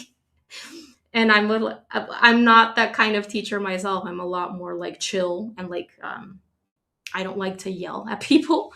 So, but I do understand the idea, right? I do understand the necessity, the need to want to slap. Oh my God, is that bad that I say it? Like, stop, like, like, you need to stop yourself, stop touching, stop moving, stop perfecting, because that is not going to help watercolor shine. Okay. It's, so even though I'm not that kind of teacher, I do understand where she's coming from. And I guess that it is a way that you can train people who are starting with watercolor to stop messing with the paint after it's been placed on paper. Some people are naturals. Some people have never painted with any other medium before, starting with watercolor, so they don't have those, what's it called? Like, habits that they need to break. It's their first medium, so they start right away by learning that you need to work from lights to darks, that you need to say the highlights, that you shouldn't be doing over layering, so, and sometimes people are naturals and it's a natural kind of learning for them. But what I can say for myself is it took me like 2 years to stop overworking my paintings. Okay. So if you're getting started and it's your first month or your first 5 months, even, just know that it is normal. You're not alone. And that just knowing all of this, what makes watercolor shine, and that you need to stop yourself because this is a completely different process. the faster you're going to work through that, okay, through that stage. Isn't it crazy how much water teaches you about life in general, to not be a perfectionist and leave things alone and like find that happy middle between going in with a loose strategy, but at the same time allowing things to happen along the way? I think it's very interesting. Art in general, I think, teaches us to have a lot more patience in life, and to see the beautiful things and to see the beauty and the interest in things around us that many people may take for granted. And oh my God, it teaches us so much. Okay, so anyway, so layer number 2, and we're gonna work on this in just a bit, but first I want to develop some darker values in the larger area, okay, before working on the middle. So as I said, this is going to be wet on dry. We're going to be applying paint on dry paper now. And this time we're only going to be applying paint in darker areas that we need to develop. We're not going to be layering anymore in lighter areas. We don't want to overly darken lighter areas because we don't want to get rid of the lighter values. We need them, okay? I can still see my pencil work through the paint, okay? I don't know if you can, and if you can't, it might be worth resketching at least the most important, darkest shapes. Sometimes when I can no longer see my shapes, my pencil shapes, and I'm drawing something where I actually need those shapes I need to understand what I'm going to be painting, I resketch them right over my dry paint. Just make sure that your paint is completely dry if you're going to be sketching them again, okay? It's no issue there. But again, the shapes that we paint are not going to be exactly the same as the shapes in the reference, okay? Because we're going to be doing a little bit of softening of edges. And so a lot of stuff is going to be happening that you're not going to be able to control down to the T, okay? Even if you do have those shapes there, okay? So because we're working on midtones and darkest darks, I'm no longer going to be using these 2 color mixtures because these we already used for that initial part of the process. I'm going to be using the phthalo blue on its own in different consistencies, starting with like a coffee consistency. I'm going to prepare a puddle. You can see how my puddle has already dried on my palette. So I need to reactivate it by bringing out a little bit of water and paint and just swiveling it in there. And once I have a coffee consistency, which by the way, I do have a free video on YouTube, and I also have a video on Patreon where I talk about the different consistencies that we work with when working with watercolor. I would recommend checking that out. If the tea, coffee, milk, cream and butter still isn't something that you understand, I would recommend checking that out. I also provide some exercises to help you kind of understand everything better, okay? But anyway, so really at this point, because we're working on midtones and darkest darks, we're really only going to be using this one, and we're going to be jumping into using this one that has a little bit of gray in it, okay? So starting with this one, and I would recommend starting with a coffee consistency, and then if you want to darken, you can turn it into more of a milk consistency by adding more paint. And we're also going to be working with this one as well, okay? So you can reactivate this one as well. This is the darker blue that has the gray in it, but I don't want to go in with gray initially. I want a pure, plain phthalo blue, okay? So starting with a phthalo blue and a coffee consistency, I'm going to observe the reference photo, and I see where darker shapes are. For example, right here, let me see if, I just want to make sure that you could, yes, okay. For example, right here, I have a very, very dark shape in the reference photo. Do you see that? Right here. And I can see that shape that I created in pencil for myself right there, okay?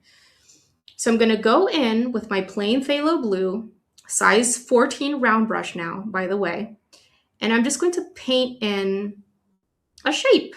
And I'm going to push down, and sometimes just with the tip of my brush so that the shape is not super perfect.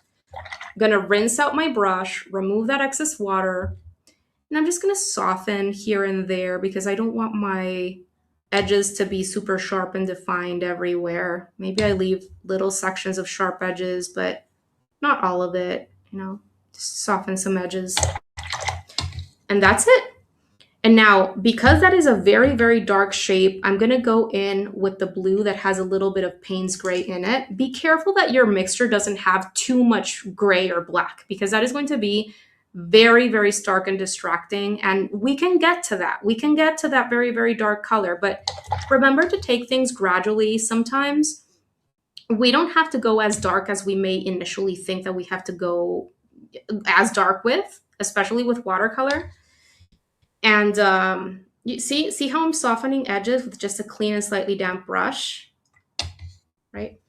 Anyway, what I was going to say is that it's a lot easier to go in and darken than it is to go in and lighten, okay?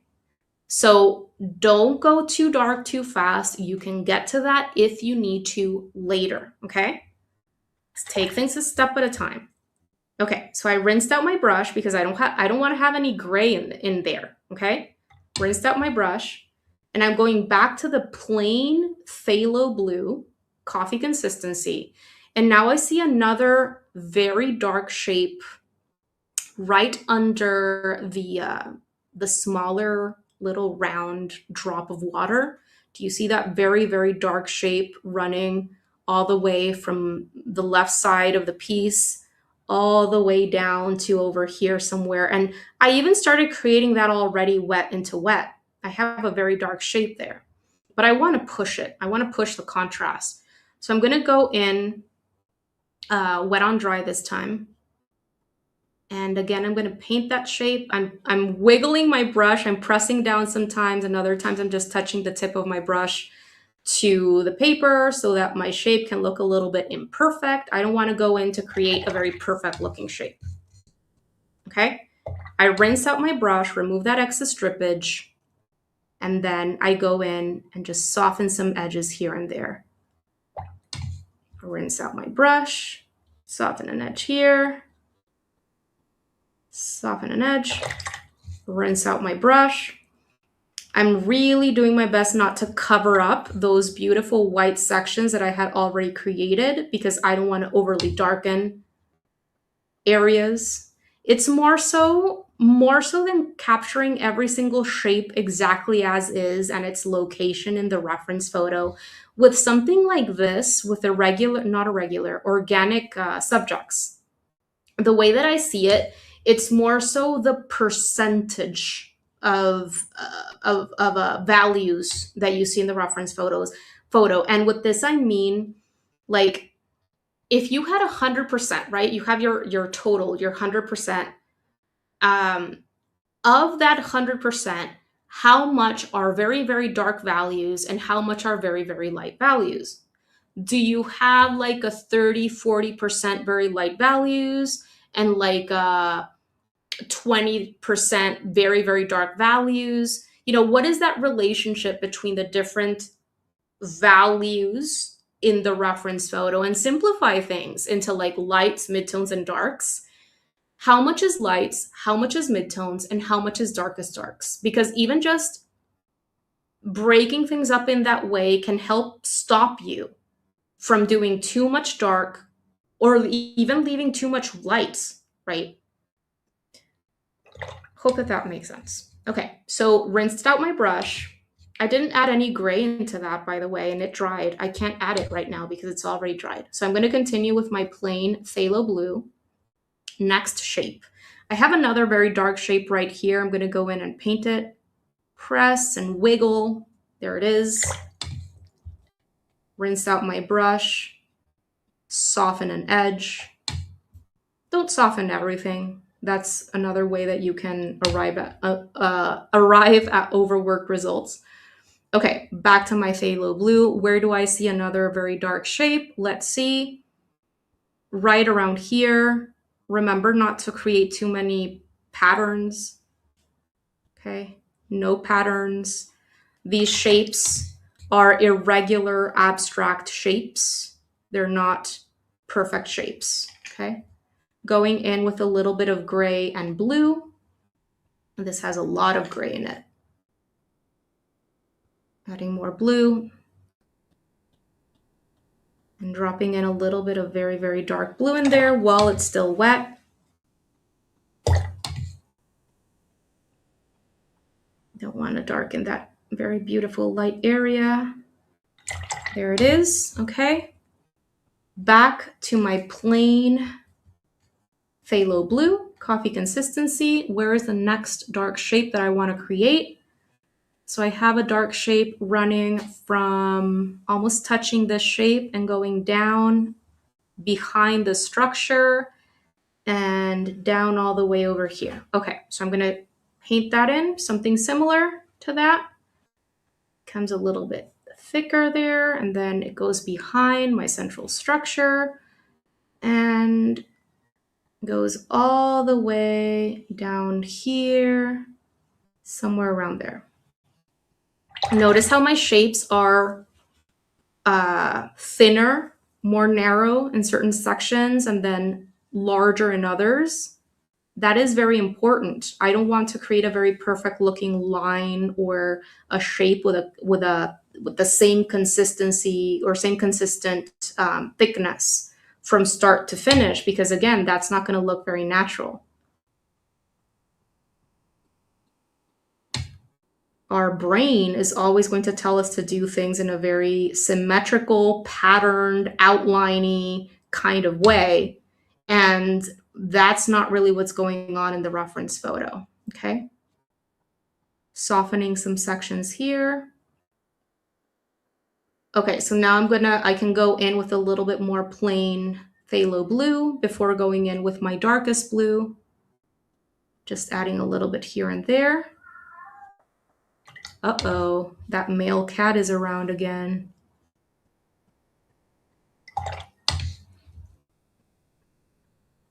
I'm gonna change the shape here a little bit. I think it's looking a little bit too samey. All right, there it is. Next shape, rinse out my brush, going back to the phthalo blue. What is the next shape that I want to paint? Okay, there is a shape here going behind the structure somewhere around this point, and then going down, and I'm gonna end it somewhere around there. And then it goes it ends somewhere around here, and it breaks.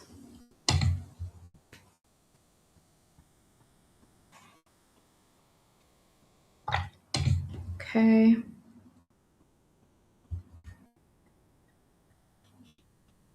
Same thing, I'm gonna soften, change the shape a little bit if I think it looks a little bit too patterny.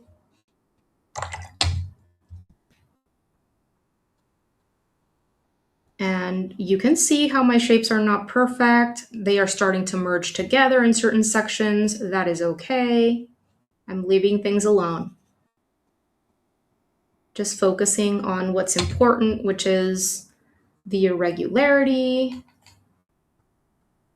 and keeping an overall kind of irregular concentric look to these ripples.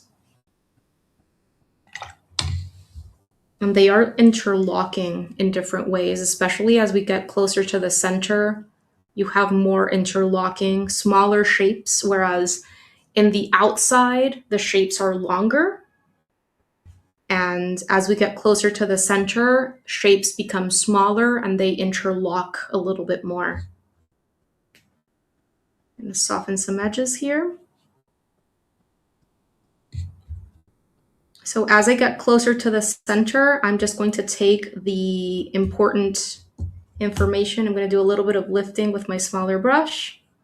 Separate this shape a little. Back to my medium-sized brush.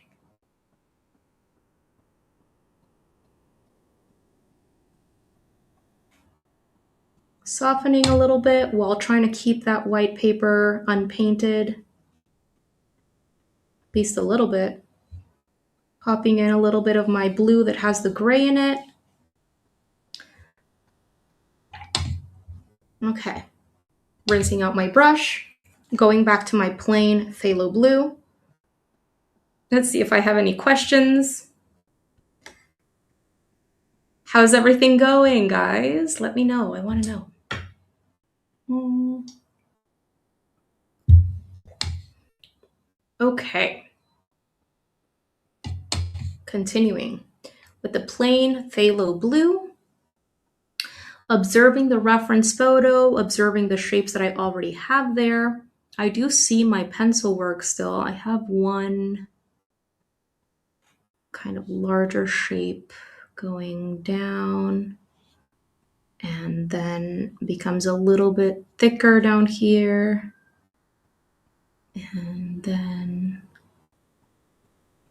kind of becomes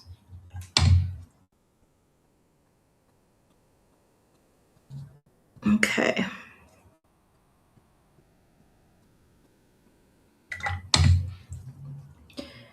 Then going in with my blue that has a little bit of gray in it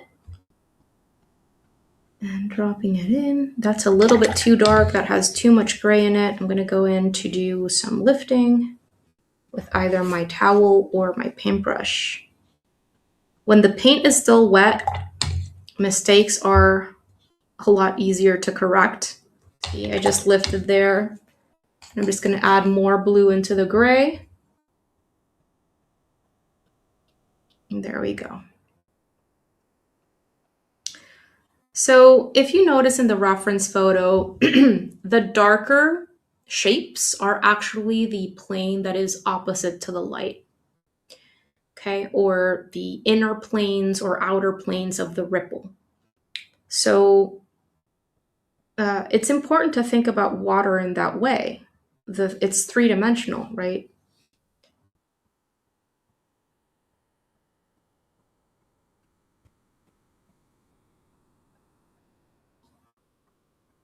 Okay, let's see. All right. Moving closer toward the center, I think I need a little bit of dark blue right along here. And you can see how I'm going darker and darker, a step at a time. And if you want to go over certain sections of other ripples, if you want to darken certain sections, I would recommend just making sure that they are dry, and then you can go in and push it a little bit further. But I don't think, at no point am I going to go in and try to create a very, very almost black looking shape as it appears in the reference photo. I really don't think it's necessary. I may go very dark blue, but I'm not going to go as dark as what I see there. Okay, so continuing to make my way into the center, and at this point, I think I'm going to start painting in this shape nearest the structure. I'm going to darken this area here. There is a lot of stuff going on here right under the structure that we're going to be painting in just a bit. But I'm not going to go in and paint it with a flat value. I'm going to develop a bit of a range of values there so that it looks more natural. I'm observing the reference photo, noticing the lighter shape around the structure, and I'm painting that mid-tone around it. This shape that I've created, I didn't sketch it. I'm just observing the reference photo. It was not a perfectly sketched shape. I'm just allowing the shape to happen on its own while I'm observing the reference photo and using the shapes that I have there as guides. Okay, going in with my darker blue that has the gray in it. It's a little bit too dark. I'm adding more blue into the gray and darkening certain sections inside of this irregular shape.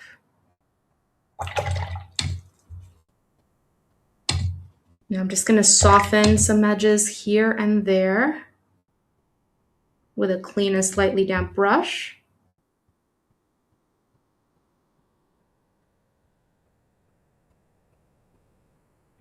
Okay.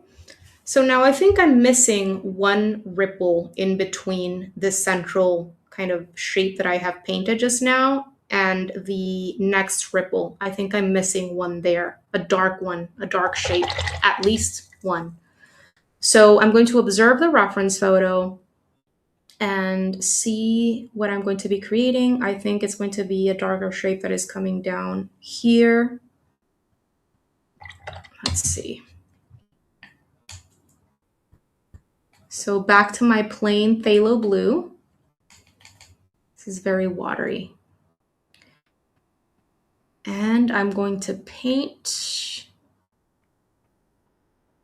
shape in between the shape that I've just created and the previous shape, because that space looked a little bit too empty. Becomes a little bit thicker as I go down.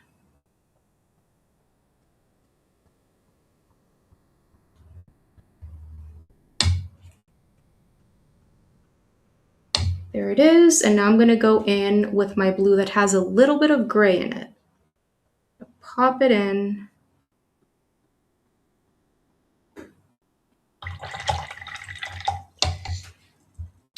I think that those are enough ripples in the outer part, or the outside of the central structure, I think. Now, once you have the ripples, a good amount of ripples, if you want to darken, if you want to go back to, say, outer shapes, the shapes that you started with, and you want to darken them a little bit more, you absolutely can. You can even add extra ripples if you feel you have some empty spaces. Like, for example, if I wanted to add a ripple over here, because maybe my painting is a little bit empty in that area, that's fine. I can just go in and paint an extra ripple there, following the overall structure present in the reference photo, right? Like following what's already going on in the painting. And it's all part of bringing in your artistic license.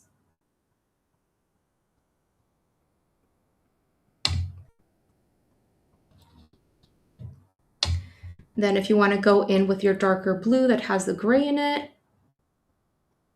you can paint that in.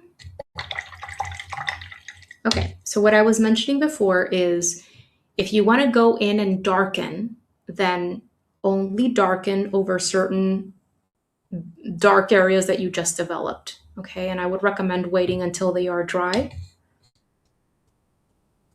So for example, if I want to continue darkening, push this ripple a little bit more, then I go back to my blue-gray mixture.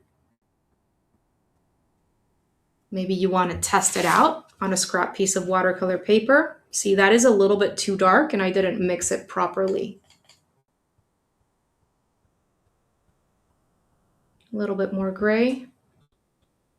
I think that's okay. And I can go in and darken a bit inside of this. And you can darken inside of the darker shapes that you've already developed.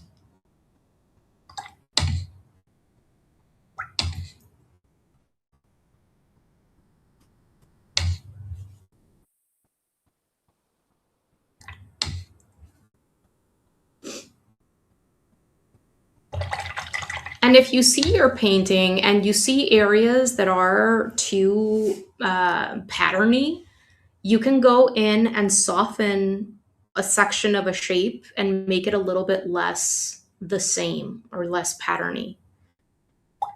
For example, maybe I don't like that these two ripples end right here. To me, this is an area that looks a little bit too the same or too organized, because I have two ripples that end very, like, almost at the same point in both sides. And that kind of bothers me a little bit. So how can I change that? Well, there are many different ways. There are many ways that you can change it. one way could be to go in and do a little bit of scrubbing where you're actually removing a little bit of that paint, in which case I would recommend waiting until the paint is completely dry. Another way that you can do it is actually add paint.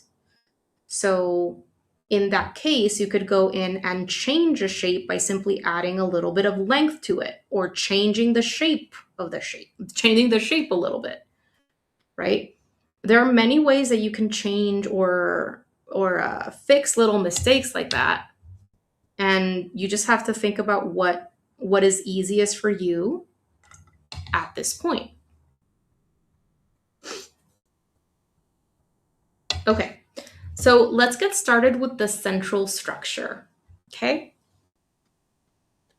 this is the point where we're going to be using our smallest brushes. So this is a size 3 and this is a size 0. I'm going to change my towel because this is completely soaked through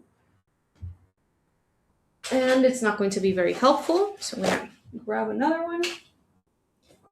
And if you have any questions, let me know. Let me know how things are going for you. Have a sip of coffee and we'll get started with the central structure.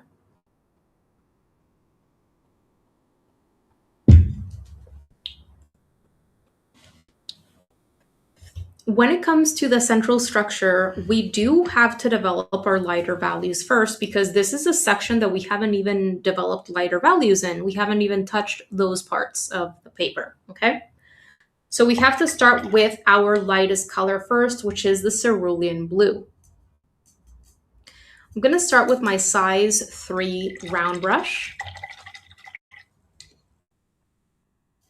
And the cerulean blue, I'm going to be using in kind of a tea consistency initially.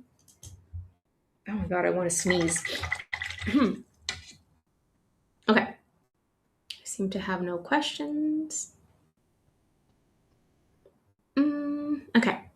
So going back to my reference photo, if you are using the reference photo that I provided via the link, the Patreon link, I would recommend zooming into this section in the reference photo, okay, so that you can focus on this specifically right now.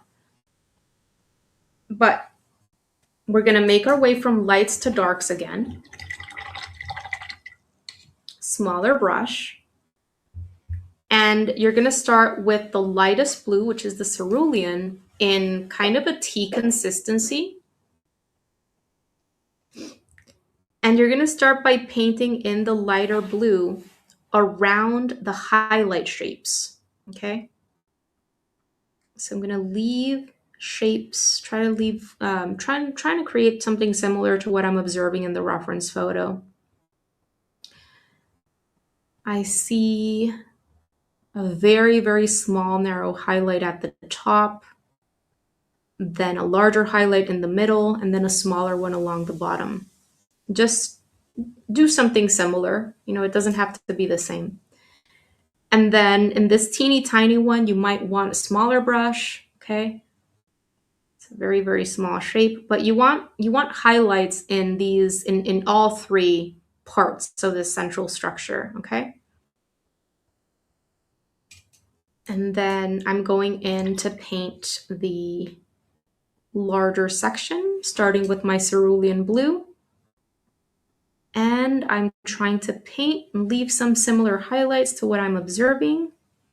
The brightest highlights, there's really just one larger group of highlights somewhere in the center of this drop in the middle.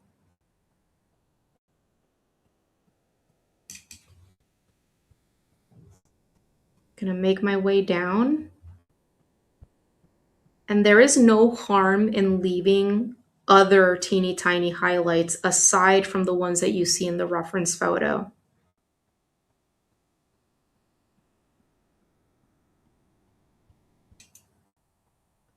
Okay, let's see, going down.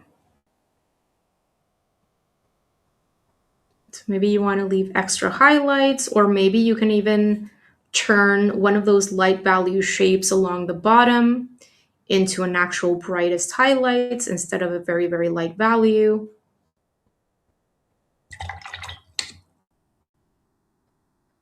Okay, so that's my first lightest blue, and I just painted around the highlights, all right?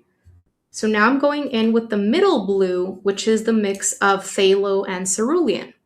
So I'm gonna go in and drop in some of this color in darker areas that I want to darken.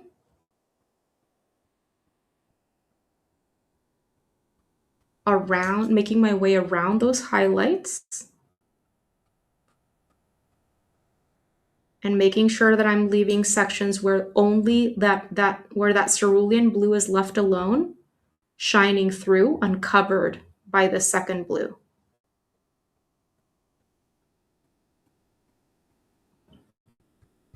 Okay, and now we're gonna leave that alone. We're gonna leave that first layer to dry, which it should dry pretty quickly because we worked wet on dry. Okay, but it's important that we allow it to dry before starting with our darker shapes. Otherwise, if I go into this very small shape with my darker blue, what's going to happen is that the dark paint is going to expand and it's going to cover up the lighter values, eating the lighter values up. Let's see. Let's see if I have any questions. Gail, yours looks so beautiful. Mine needs a do-over, maybe a lot of do-overs. Hey, Gail. It's, I mean, it happens. It does happen. You know, is sometimes, I mean, I practiced this last night, even though I had already, like, I have a tutorial that I created years and years ago on the same subject, but my techniques have changed, and I think I haven't improved in many areas. And so, what I'm getting at is, even though I have painted this before, I still needed to practice last night. Okay. And good morning, Ronnie. Nice to see you. And another thing that I will say and share with you honestly is that oftentimes before filming tutorials, I need to practice 3 times. Like, I need to actually work through the process multiple times before arriving at something that is, or what I consider to be, decent. Okay. So, if this is your first time practicing these techniques or working through this kind of process or even painting water, I want to encourage you to just be patient with yourself, okay? And to acknowledge that the fact that you went through this process with us today is helping, like, you did learn some things that you can now apply to your next painting so that the process can go a little bit more smoothly, okay? All right. So things are still a little bit wet. I am going to have a little bit more coffee. And yeah, then we'll continue in just a bit.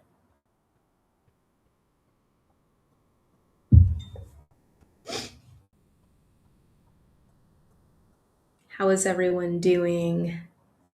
How is everyone doing out there?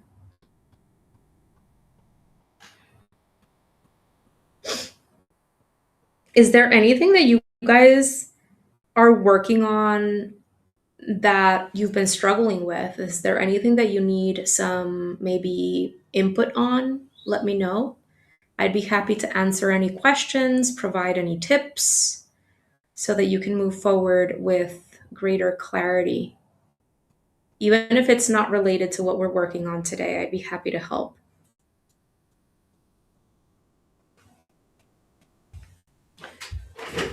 Okay, so the section that I just painted is still a little bit wet, and the outside or everything else over here is pretty much dry. So if you feel like now that things are a little bit more dry, you need to work on midtones or something like that, feel free to do that. Um, One little tip that I can give is, let's just say that I feel like I'm missing a little bit more of a light midtone in this upper section. It's a little bit too light. and just a little bit too flat to me. So, however, I want very, very soft effects in that area. I don't want to go in wet on dry because if I go in wet on dry, I'm probably going to create very sharp looking shapes, and I don't want sharp looking shapes over here. So, what can I do? Well, I can go in and do a little bit of pre-wetting. However, it would be a good idea to change this water because if I do pre-wetting with blue water, I'm just going to be painting a very light blue all throughout that area, and that's going to probably darken things a little bit too much. So I'm going to change my water and I'm going to show you what I would do there while this dries. I'll be right back.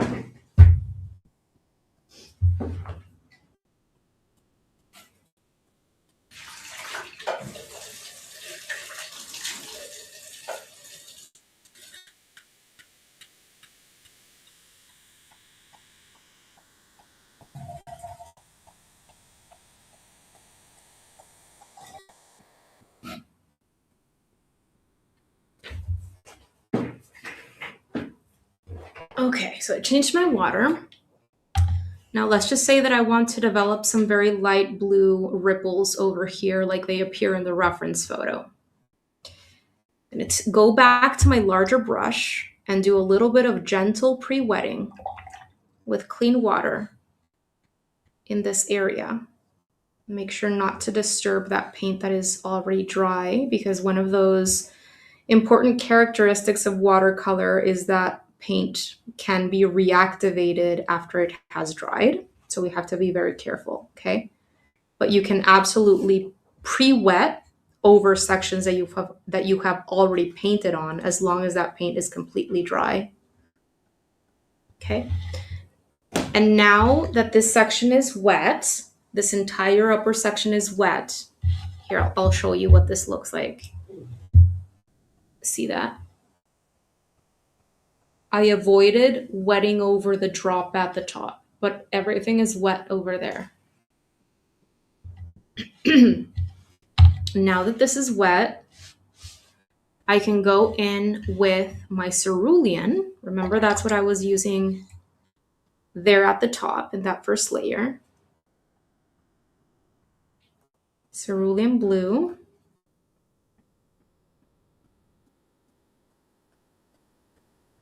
And then I can just create maybe a few very light ripples with the cerulean and add a little bit more dimension in this area by creating light values there. Maybe I even go a tiny bit darker by adding some of my phthalo blue into the cerulean. I'm just adding it here and there.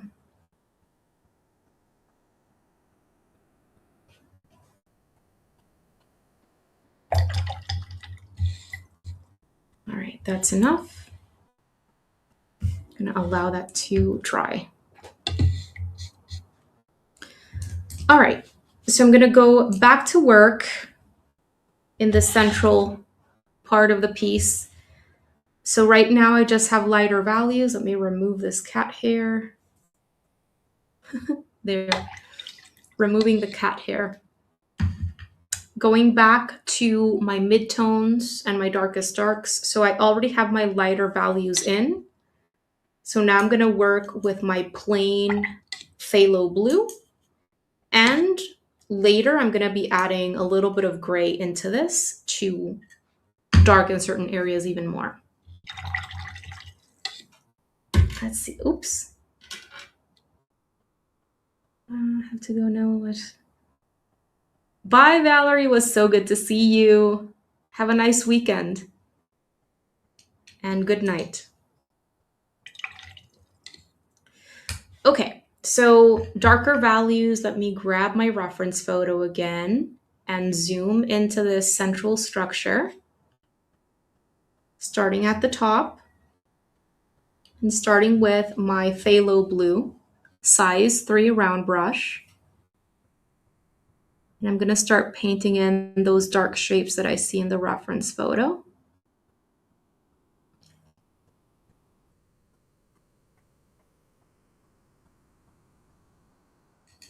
There it is. I should probably use, it would be smart of me to change to my smaller size 0 round brush for this teeny tiny shape especially. It's going to be hard to paint with a larger brush, anything larger than this.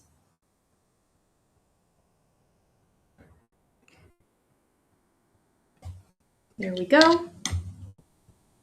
And remember that what you're painting are abstract irregular shapes, not lines, not outlines. Imagine these as puzzle pieces that are just placed side by side that you need to recreate. And then trust that if you paint these shapes and create that value range, you'll end up with believable results. But our brain wants to take over and make everything super easy and just create outlines over everything and or around everything, create outlines. Let's see, another dark shape here.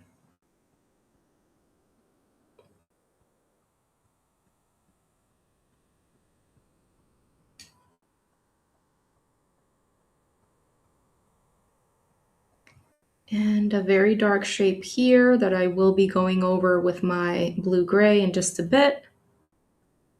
I'm just trying to create similar shapes to what I'm observing without trying to copy everything exactly.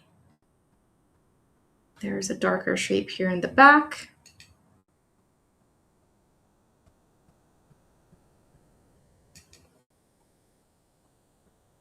And very swirly, irregular shapes here in the front.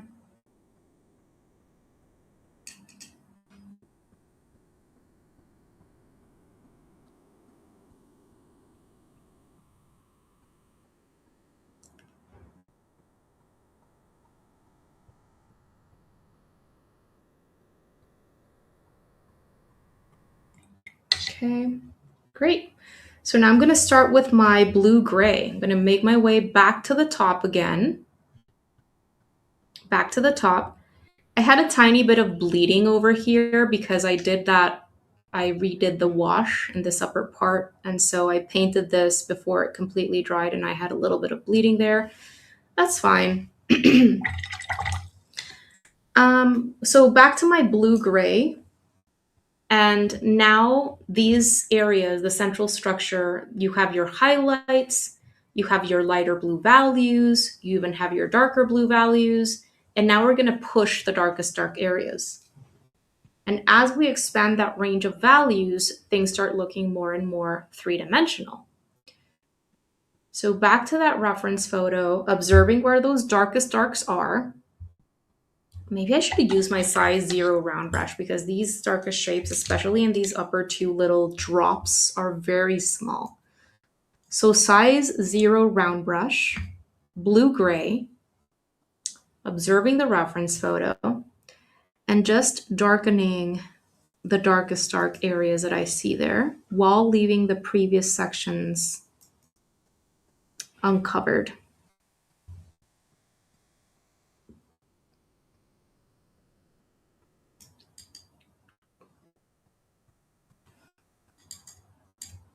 Okay, here I have a very dark shape. Very dark shape over here.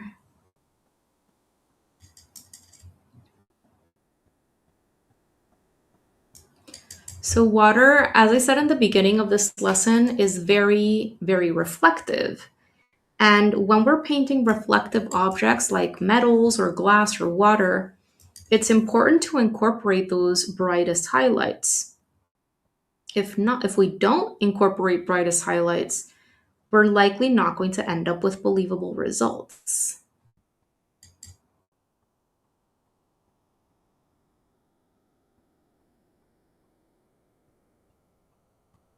And when we're painting reflective materials, it can be very difficult to tell where the light source is.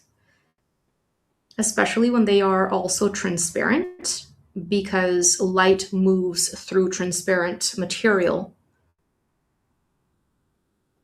And we have these highlights in many different places.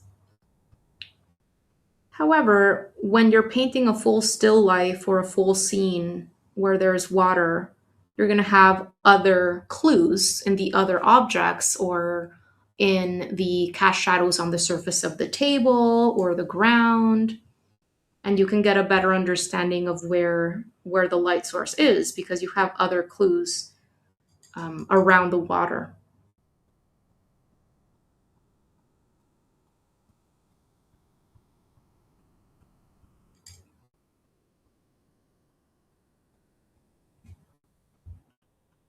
Okay,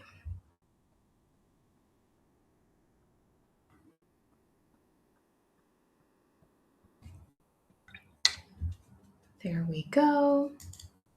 If you feel like your highlights are a little bit too large, maybe the light blue dried very, very light and you feel like those highlights are way too large, you can go in and make them smaller. Just make sure that you're going back to the cerulean blue. Don't continue using the darkest blue. The paint color that you have in your brush always has to make sense with the value that you're trying to create. Okay, so what I mean by this is if you're trying to develop a lighter value, make sure that you're going back to the cerulean or the plain phthalo blue. And if you're trying to work on a darker value, then maybe you're using your phthalo blue in a thicker consistency, something more like a milk or even cream consistency, or you're starting to add the gray into it. Value is always number one if you're going for realistic results. Okay, so we're almost done here. I do have some refinements. I mean, it's always good to allow things to dry completely and then come back to see the thing as a whole, just to see if maybe maybe you want to do a little bit of scrubbing, maybe you want to fix some shapes, maybe you want to darken areas, maybe you want to go back to a mid-tone and do a little bit more work with midtones. Like, for example, something that I noticed that's bugging me a little bit about mine is that this shape around the central structure is a little bit too light, I feel. Okay. There's a lot, like I left a lot of white paper shining through, and it's not that light in the reference photo.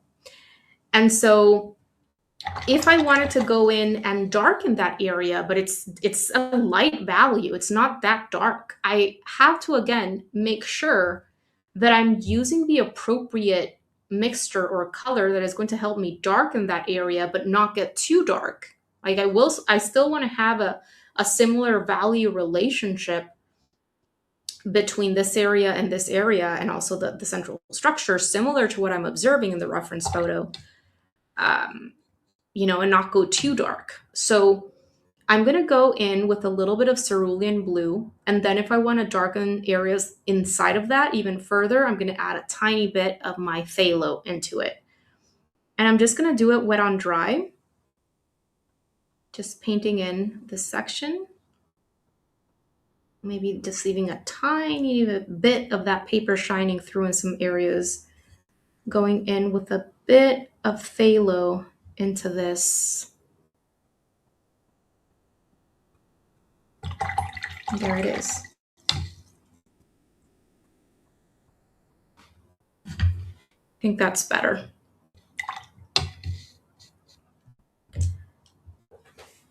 I have my scrubber brush right here. My cat is sleeping inside of a box, so if you hear, you know, I don't know what the proper word is in English, but if you hear movement, cardboard or something like scratching on cardboard, it's her. So this is a scrubber brush. It's also from Royal and Langnickel's Zen line. And scrubber brushes are essentially you're able to, it's a stiffer bristle, so you're able to go in and gently scrub and lift up some paint if you want to. Just, you're never going to be able to go back to the whiteness that the paper once had if you've already painted over it. But if you're not using a staining color, then you're likely going to be able to remove a lot of it and at least have some of that paper, like reveal some of that paper, so that you can add a little bit more dimension into areas that maybe you darken too much or are a little bit too flat, or maybe you can fix shapes a little bit, that kind of thing you're going to be able to do. But I do want to mention that I didn't have a scrubber brush for a very long time, and I simply used my round brushes to do scrubbing, and that is perfectly fine as well. However, you're not going to do scrubbing super well if your paintbrush is very soft. Okay, so your paintbrush does have to have a bit of a stiffer bristle, which many synthetics do have a stiffer bristle than, say, natural hair brushes. So make sure that you are using a paintbrush that has a bit of a snap to it, as they say, like kind of paintbrush that you would use for splattering, that has a snap to it. And you can do your scrubbing with that brush perfectly fine, even if you don't have one, a scrubber brush, I mean. But say you wanted to do some scrubbing to soften certain edges or things like that. Maybe you want to soften, maybe I want to soften, like an edge. I try not to do too much scrubbing though, because it's very easy to start overworking things. And I save it until the end.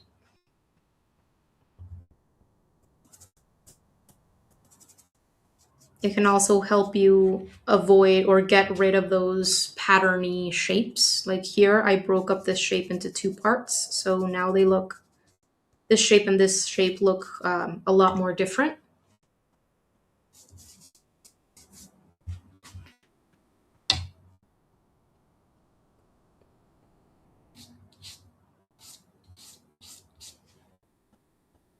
And just blot with your absorbent towel.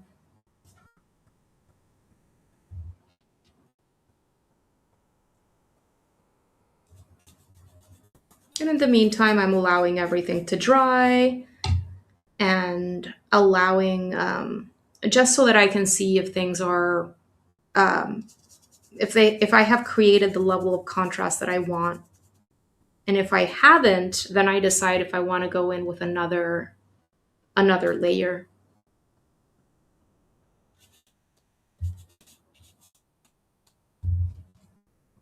Let me know if you have any questions.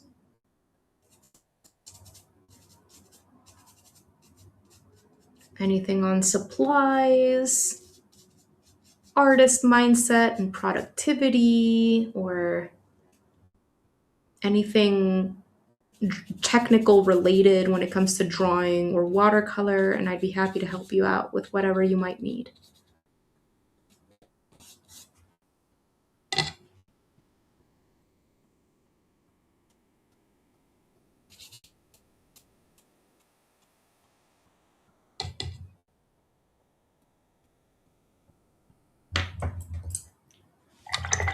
I'm gonna go in with some final darkest dark shapes now that everything has dried.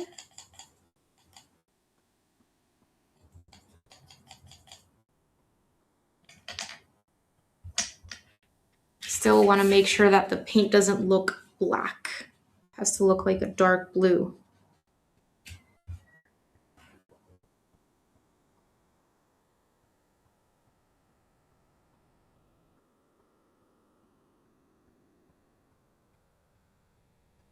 And let's see, grabbing my reference photo again.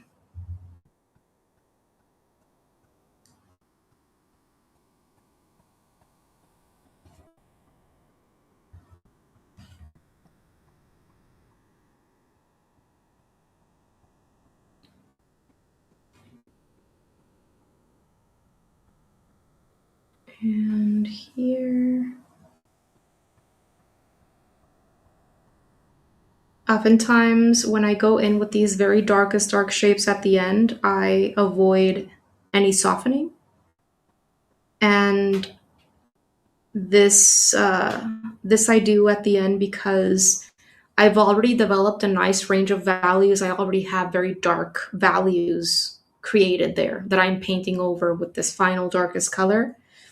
And so because I already have very dark values, my shapes are not going to look that stark. If I had gone in with this very dark color wet on dry near the start of the process, then of course my shapes are going to be super stark looking.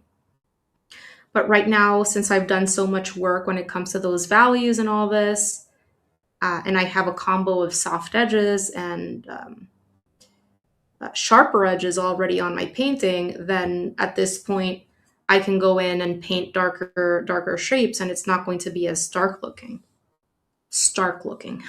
not dark.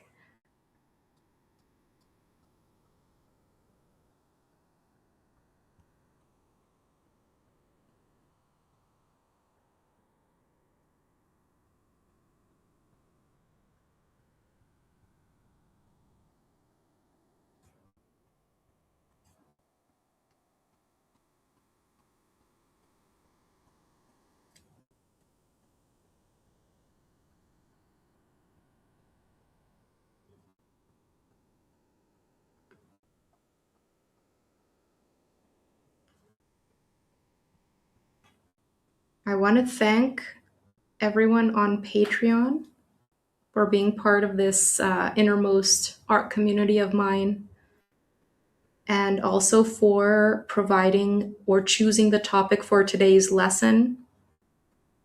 And I look forward to another live lesson, which is coming up next month, and also to continue to provide helpful resources for everyone learning sketching and watercolor.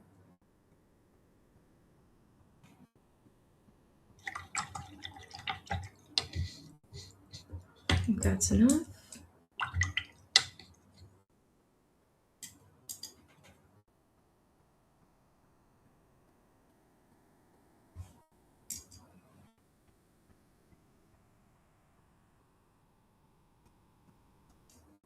Going into these teeny tiny drops for final contrast.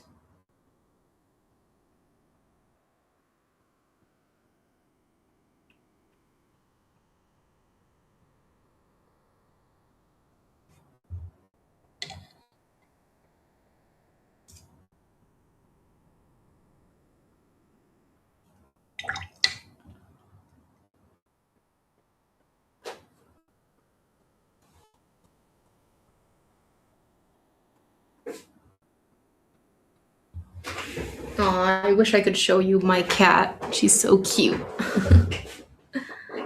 Such a cat lady.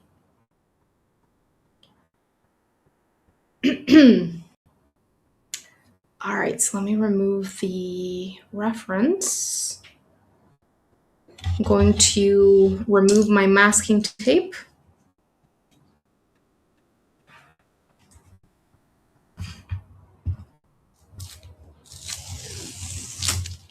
I'm just going to hang out here for around 5 more minutes to see if everyone is okay, and if anyone has any last questions, I'm here to help.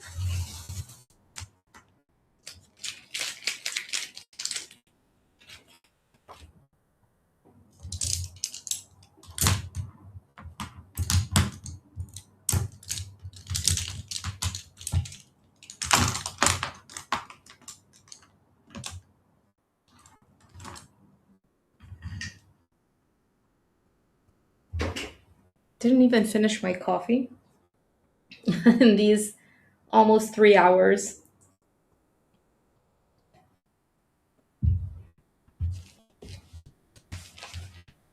How did you guys do? What was easy? What was hard? What was challenging? All of this will help me know what tutorials to create next for you.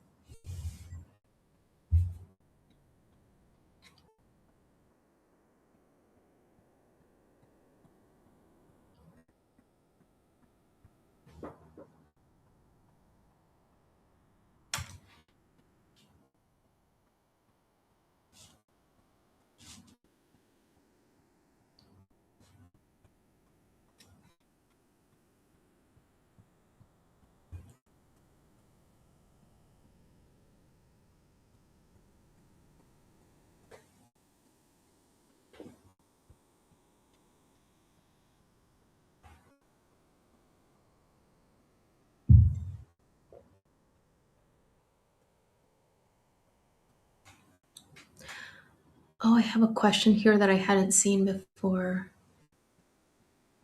Um, Losky, could you do an underlayer to bring more values in? And if so, what color? An underlayer to bring more values in. Mm, are you referring to um, the type of painting process where you work on creating a range of values with one same color and then applying more different colors over that, or what kind of underlayer are you referring to? Because to me, for example, an underlayer could be what we worked on in the beginning, where we started to develop our lightest values and then we worked wet on dry over that. So could you explain a little bit more what you mean with underlayer, Losky? I also think that we tend to be super critical of ourselves when I look at what I see, when I look at what I did see, I see all the things I could have done differently. When others look, they think it's when you see others work, you think it's great. Yes, 100%, Julie. Yes, it's crazy because like you see, yeah, it's exactly what you mentioned. You see a lot of errors in your work, like you see all of the mistakes, right, in your work. But then when you see tutorials, or maybe you see what I did here and everything looks so amazing to you, but I see my mistakes, right? I see everything that I could have done differently. And I think it's exactly what you mentioned. We pressure ourselves and we judge ourselves, right? And we tend to we don't see what the other person is thinking or feeling necessarily. And we tend to compare ourselves a lot as well. But yeah, it's crazy how we are very critical of ourselves. And yeah, so everyone, I assure you, everyone, because I was the one living through my own process, I see what I could have done differently and I see my mistakes, but you don't see them because you were not inside of my body when I was creating it. I was the one inside of my body when I was creating it, right? So, yeah, that's I think that's completely normal, and I think it's important that we acknowledge that we kind of expect a lot of ourselves even when we have just done things once. But art is very, very complex and hard. There are many moving parts, and it's one of the reasons why in the beginning of this lesson I was mentioning how important it is to break things down. Like, instead of sitting in front of a beautiful pristine watercolor sheet, which tend to be very expensive, right? We have not done any practice of or prep work at all, and we expect ourselves to arrive at beautiful results right off the bat. And that is not very realistic, and it's not very healthy for you. It will make you want to give up because you're expecting way too much out of yourself, especially when it's a full piece. Like you haven't practiced anything for that piece, and you're sitting there and expecting yourself to create a great looking landscape or full still life piece or a portrait or something like that, when you haven't taken time to practice skin colors or facial features in drawing, or taking the time to understand facial proportions. you know it's we pressure ourselves way too much. But learning drawing or painting, it's like learning a new language. There is a lot that goes into it, and it requires a lot of practice time, a lot of patience. And it's unfortunate that I think it's unfortunate that nowadays, with social media and very quick 15-minute little videos that we see on Instagram or TikTok or whatever it is, we expect ourselves to arrive at great results very quickly and very easily. Like, these short form videos, they intensify all of this pressure and expectation, and kind of seeking quick rewards because of these quicker videos.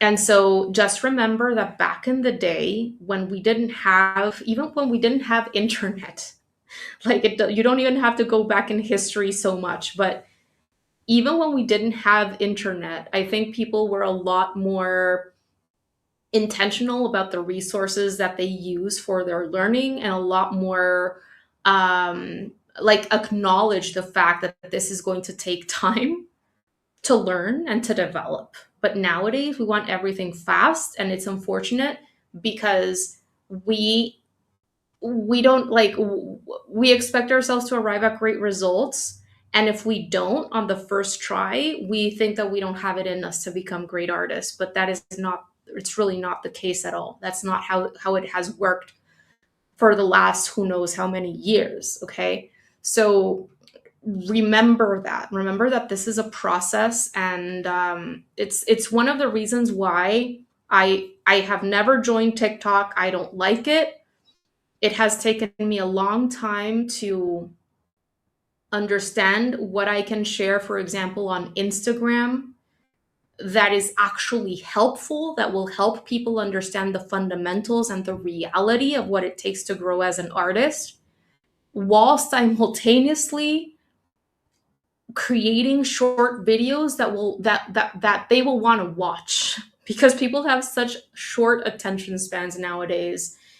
And my content, myself as a teacher, I just don't, it's just not for me. Like, because art is so complex, I would much rather create long form resources and content that I think people will actually learn from and take away solid understanding from, instead of just sharing like a 15-second video with an entire process from start to finish. Like, I don't think that's actually helpful, especially for beginners. So that is why I like YouTube a lot more, and why my videos tend to be a little bit longer, because I think that's what beginners need. Um, okay, let's see. Thank you. This is, hold on.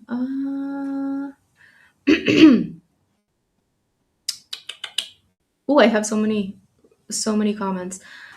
Yes, thanks. I have to go now. I'm a cat lady too, but also dogs, all the animals. Julie, I'm a huge animal lover as well. Like, you could give me a turtle, and I'm going to go. I'm probably going to spend more time with the turtle than with the other people. Like, since I was a little girl, whenever I went to parties and like family gatherings and whatnot, if there is an animal, I'm probably going to spend more time with the animal than with the people. Whatever the animal is, it could be a snake, it could be a bird, it could be a whatever. Like, I love animals so much. But cats to me are just, cats are so magical. um, you're very, very welcome. Julie, good pace. It helped to see where to leave off to stop overworking. I'm so glad to hear that, Julie. Candace, another great lesson. Thank you, Erica. You're very welcome, Candace. I'm glad that you made it in, that you made it today. Michelle, this was a good lesson. I had a hard time getting looseness in the ripples. Okay, Michelle, so let's work on that, okay? Let's work on changing the way that you are holding your brush. Remember to hold it loosely. It's not a pencil. And remember that all of the shapes that you are painting are abstract, irregular shapes, okay? So when you're painting, shift and change the way that you're using your brush, the way that you angle your brush. Sometimes press down more of the belly of the brush, sometimes it's just the tip of the brush. And this dynamic way, that's this looser way, hold your brush loosely, okay? Make sure that you're using larger brushes as well. Also, a lot of beginners tend to work too close to the piece. So I would recommend working on a tilted surface, maybe even an easel. Practice moving your entire arm as you're working and seeing your piece from a bit of a distance. But all of those things are going to help you create shapes that are more abstract instead of focusing too much on lines and perfect shapes and stuff like that. You need more looseness, okay? So hold your pencil properly for paint, your paintbrush, sorry, properly for painting, and shift the way that you're using your brush so that those shapes that you create are more abstract and imperfect and irregular, which is ultimately what's going to lead to more natural looking results.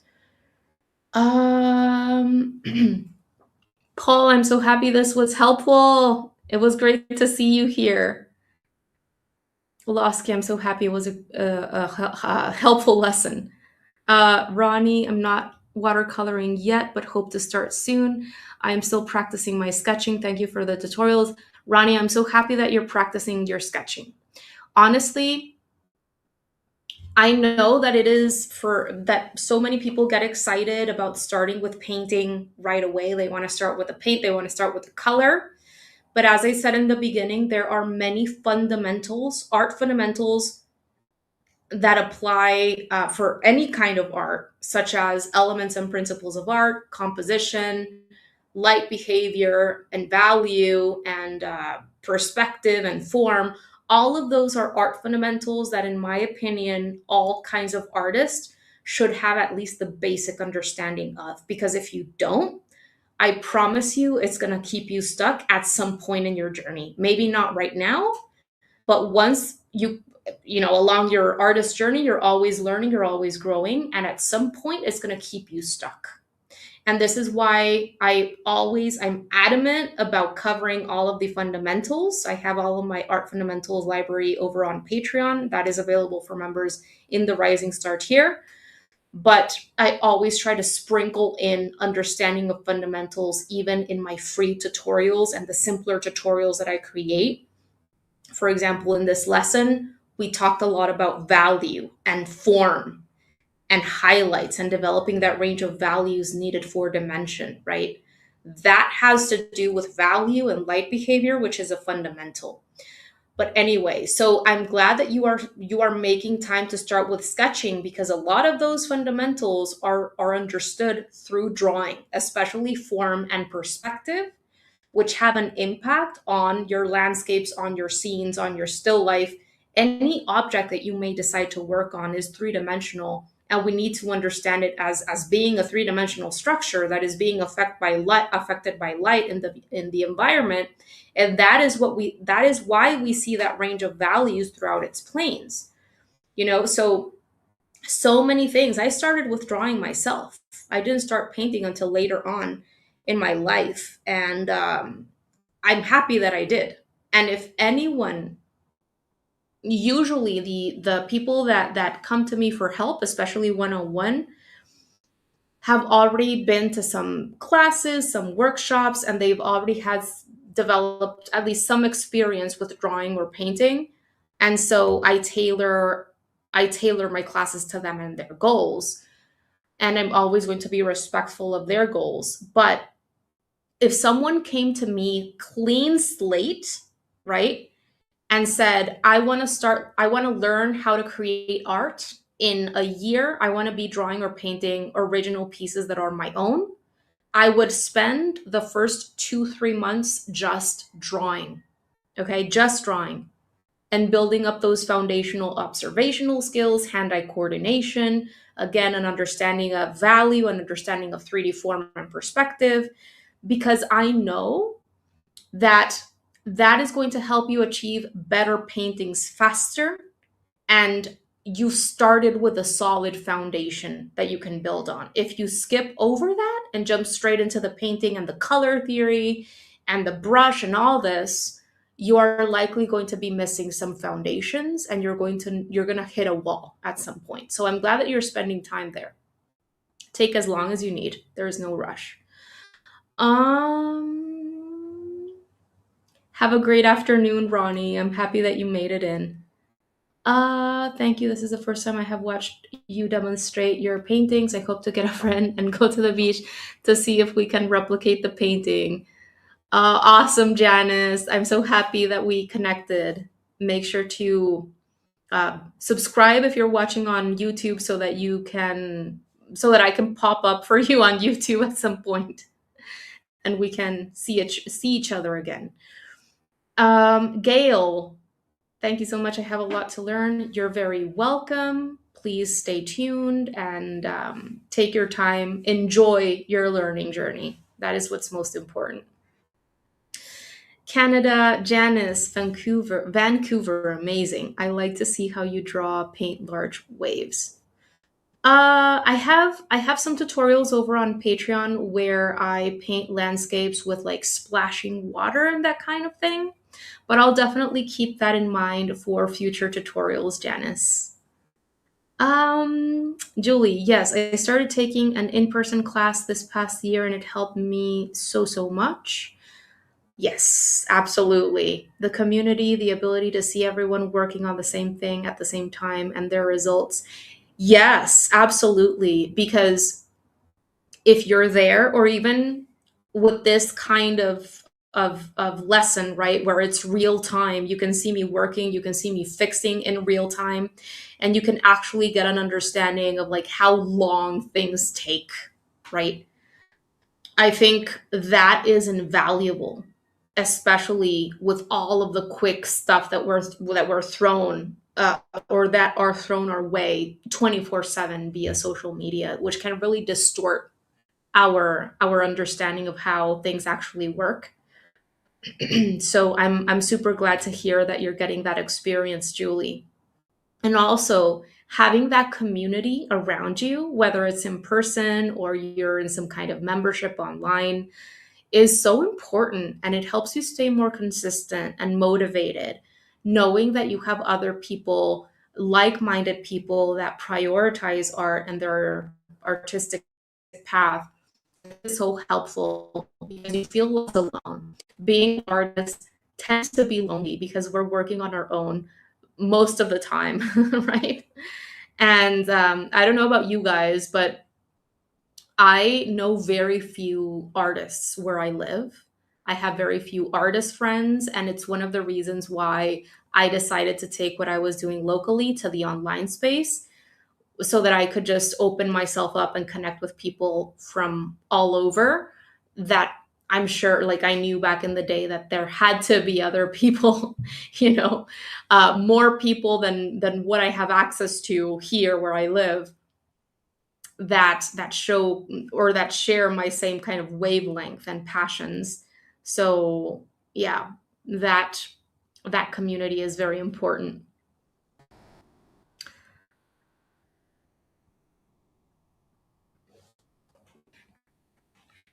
All right, everyone. So I think that that is going to do it for today. I want to thank members of my Patreon once again for your input, for your um, kindness. It's awesome to see what you guys share in the Patreon chats or private forum every day, and to see how you guys encourage each other and help each other out is amazing to see.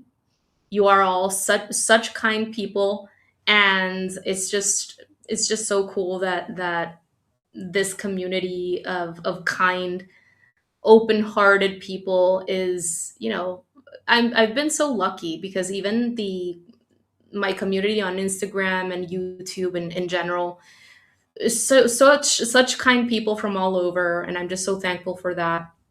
But seeing everyone's work over on Patreon in a closed, more private community is also, and how you help each other out is also very amazing to see, which doesn't happen kind of anywhere else in my other communities because it's safer, right? And I understand that, private and safer.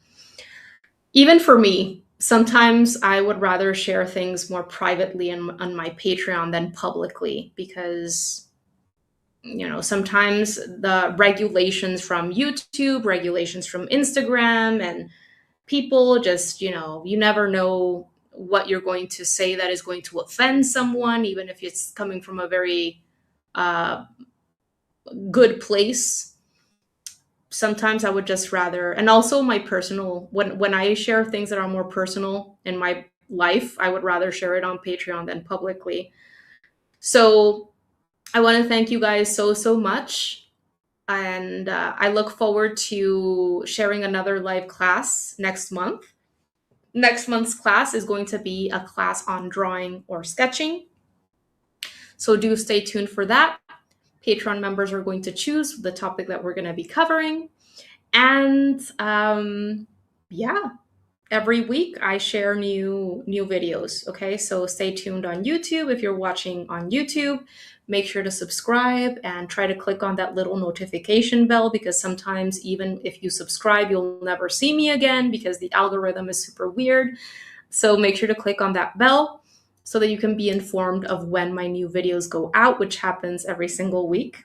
Also, if you're on Instagram, feel free to follow me over there. You can find me at Erica_Lancaster_art.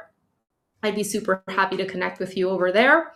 And if you have any questions on anything, feel free to email me. You can find me at hello@ericalancaster.com. Erica with a K, not a CK, not a C, it's with a K, and Lancaster. Okay? Thank you so much for joining me on this one. I wish you a wonderful rest of your weekend, and see you very soon for another class, another resource, another lesson, another tutorial, wherever you might find me. Thanks so much, you guys, and see you very soon. You're very welcome. Thank you. Thank you, Carla. Thank you, Julie. Thank you, Ronnie, Janice, Gail, Losky, Paul, Michelle, Valerie. Thank you all so much. You're amazing. And talk to you very soon. Bye, everyone.